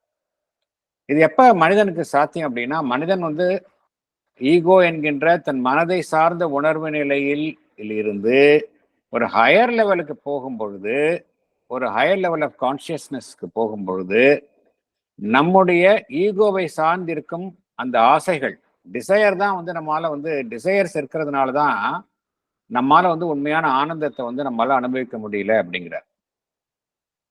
எப்படி வந்து அந்த வேதிக் ஃபயர் அது வந்து தீமைகளை களையுமோ, அதே போல நம்மளுடைய கான்சியஸ்னஸ் உயர உயர உயர நம்மை பாதித்திருக்கும் அந்த டிசையர்ஸ் அதுல இருந்து நம்ம விடுபடுவோம். நேச்சுரலி இந்த சாப் ஆஃப் டிலைட், ஆனந்தத்தினுடைய அந்த சாற்றை நாம் உணர முடியும், புதிய புதிய வடிவங்கள்ல உணர முடியும். Will emerge in new forms அப்படிங்கிறார். நியூ ஃபார்ம்ஸ் அப்படிங்கிறது மனிதனை தாண்டி உள்ள அந்த நிலை, அதைத்தான் நியூ ஃபார்ம்ஸ் அப்படிங்கிறார். இந்த நியூ ஃபார்ம்ஸ் வந்து எப்படி இருக்கும் அப்படிங்கிறார் பகவான். வெளியில் நாடக்கூடிய அந்த ஆசைகள் அதை நம்பி இருக்காது அப்படிங்கிறார். தனக்குள்ளே இருக்கக்கூடிய ஆனந்தம் அதை நம்பிதான் அது இயங்கும் அப்படிங்கிறார். அந்த நிலையில வந்து இந்த வலி, இன்பம் அப்படிங்கிறது இவை இரண்டுமே வந்து இறை ஆனந்தமாக திருவுருமாற்றம் அடையும் அப்படிங்கிறார். ஸோ இந்த பெயின் அண்ட் ப்ளஷர் வந்து தற்பொழுது உள்ள நிலையில இப்படிதான் இருக்கும். த மொமெண்ட் மனிதன் வந்து அந்த உயர்நிலையை எட்டியவுடன் என்ன நடைபெறும் என்றால், பெயின் அண்ட் ப்ளஷர் அப்படிங்கிற அந்த கான்ட்ரரி எலிமெண்ட் வந்து திருவுருமாற்றம் அடையும். எதுவாக திருவுருமாற்றம் அடையும் என்றால், இந்த இறை ஆனந்தமாக திருவுருமாற்றம் அடையும் அப்படிங்கிறார். என்ன காரணம் என்றால், இவை இரண்டுமே அதனுடைய எசன்ஸ்ல வந்து ஆனந்தம்தான். இவை இரண்டுமே எதை நாடுகின்றன என்றால் ஆனந்தத்தை தான் நாடுகின்றன. இது சாத்தியம் அப்படிங்கிறார். ஸோ பகவான் வந்து ரொம்ப கிளியரா அதுக்கு சொல்யூஷன் என்ன அப்படிங்கிறத கொடுத்துருக்கிறார். இதை நம்ம ரொம்ப திங்க் பண்ணணும் அப்படின்னா நமக்கு தெரியும் என்ன காரணத்தினால எல்லாம் அப்படி இருக்கு அப்படிங்கிறது நம்மளால புரிந்து கொள்ள முடியும். இத்துடன் நம்மளுக்கு இந்த சாப்டர் 11 முடிவடைகின்றது. இன்ஃபேக்ட் இல்லை 12க்கு அப்புறம் எல்லாமே நம்ம ஏற்கனவே பார்த்துருக்கோம், ரெக்கார்டிங்ஸ் எல்லாம் இருக்கு. அதுக்காக நம்ம கூட கருத்து கேட்டிருந்தேன். நிறைய பேர் பொதுவாக என்ன கருத்து அப்படின்னா, அந்த மெஜாரிட்டி என்ன சொல்லியிருந்தாங்கன்னா, புக் 2 அதை நம்ம வந்து டியூஸ்டே அன்னைக்கும் தொடரலாம் அப்படின்னு சொன்னாங்க. வேறொரு கருத்தும் எனக்கு தெரிவிக்கப்பட்டது. என்ன அப்படின்னா, சடனாக நம்ம வந்து இப்போ சாப்டர் 11 இருக்கிறோம். சடனாக நம்ம அப்படியே 12 to 28 கிட்டத்தட்ட வந்து ஒரு 17 சாப்டர் இன்னும் இருக்குது. அதை அப்படியே நம்ம ஸ்கிப் பண்ணாமல் என்ன செய்யலாம் என்றால், ஒவ்வொரு 3-4 சாப்டரா எடுத்துக்கிட்டு அதனுடைய ஷார்ட் சினாப்சிஸ், ஒரு செஷன்ல வந்து ஒரு 4 சாப்டரோ 3 சாப்டரோ ஷார்ட் சினாப்சிஸ் வந்து ஒரு 4-5 செஷன்ல பார்த்துட்டோம் அப்படின்னா மீதி உள்ளது 17 சாப்டர்ஸ் புக் 1ல கம்ப்ளீட் பண்ணலாம். ஒன்லி சினாப்சிஸ்லயும் ஷார்ட் சினாப்சிஸ் ஒரு பக்கம் தான், ஒரு சாப்டர்னா ஒரு பக்கம், அதுல ஒரு செஷனுக்கு 3 சாப்டர் இல்லை 4 சாப்டர் வச்சோம் அப்படின்னா ஒரு 4-5 செஷனை நம்ம வந்து கம்ப்ளீட்டா அது புக் 1ல முடிச்சுட்டு தென் இந்த புக் 2ல நம்ம வந்து புக் 2 ஆஸ் யூஷுவல் வியாழக்கிழமை கண்டினியூ பண்ணலாம். பட் செவ்வாய்க்கிழமையும் புக் 2க்கு போறதுக்கு முன்னாடி இந்த அரைகுறையா இருக்க ஒரு மாதிரி ஒரு ஃபீலிங் இருக்கிறதுனால இதை முடிச்சோம் அப்படின்னா நம்ம வந்து புக் 1 பத்தி ஒரு நல்ல தரவா நம்மளுக்கு ஒரு அண்டர்ஸ்டாண்டிங் கிடைக்கும் அப்படிங்கிறது இங்க இருக்கிற அன்பர்கள் சில பேர் என்கிட்ட கருத்து தெரிவிச்சாங்க. ஸோ அது எனக்கு சரியாக பட்டுது. இல்லை அடுத்த செவ்வாய்க்கிழமை வந்து அடுத்த மேபி சாப்டர் 12, 13, 14 ஒரு 4 சாப்டர்னுடைய ஷார்ட் சினாப்சிஸ் பார்க்கலாம். அடுத்த 4 அப்படி பார்த்தோம் அப்படின்னா ஒரு ஒரு கேப் இருக்காது. இது வந்து இதுதான் நம்மளுடைய திட்டம். ஐ திங்க் இது வந்து ஓகேன்னு நினைக்கிறேன், அனைவருக்கும் ஏதுவாக இருக்கும்னு நினைக்கிறேன்.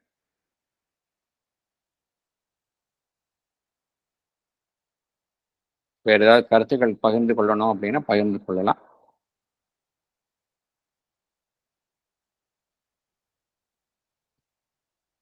எதுவும் ஒரு கருத்துக்கள் இல்லை அப்படின்னா நம்ம க்ளோஸ் பண்ணிக்கலாம்.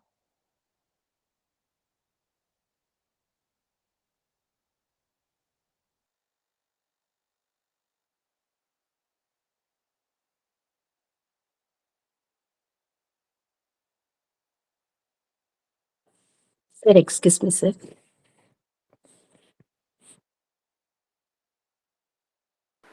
S madam, yes. சார், இந்த சாவித்திரியில house of the spirit and new கிரியேஷன்ல நீங்க கடைசியா சொன்ன அந்த கருத்துக்கள் வந்து அஸ்வபதி மன்னர் அடைந்த அந்த நிலையில வருதுங்க சார், படிக்கலாங்களா? படிங்க madam. Book 3, Book of the Divine Mother, Canto 3, The House of the Spirit and the New Creation, page number 319. Transcendent was the human formula, man's heart that had obscured the inviolable, assumed the mighty beating of a god's. His seeking mind seized in the truth that knows. His life was a flow of the universal life. He stood fulfilled on the world's highest line, awaiting the ascent beyond the world, awaiting the descent, the world to save. A splendor and a symbol wrapped the earth. Serene Epiphanes looked and hallowed vastness, surrounded wise infinitudes were close, and bright remotenesses leaned near and kin. அப்படின்னு சொல்லி முன்னாடி நிறைய கருத்துக்கள் இதுக்கு சம்பந்தமா சொல்லியிருக்காருங்க sir. Thank you. எந்த கேண்டோல வருது madam? எந்த புக்ல? Canto 3, The House of the Spirit and the New Creation, sir. Book of the divine மதர்ல வருது அது? ஆமாங்க sir, Canto 3. Okay okay okay okay okay okay. அது வந்து மேபி இந்த எக்ஸ்பான்ஷன் ஆஃப் கான்சியஸ்னஸ் அந்த நிலையை சுட்டி காட்டுகின்றது நினைக்கிறேன். மேன் டிரான்செண்டிங் இட்ஸ் லிமிட்ஸ், அதைத்தான் இந்த வரிகள் சுட்டி காட்டுகின்றன. Thank you sir. Thank you thank you thank you father.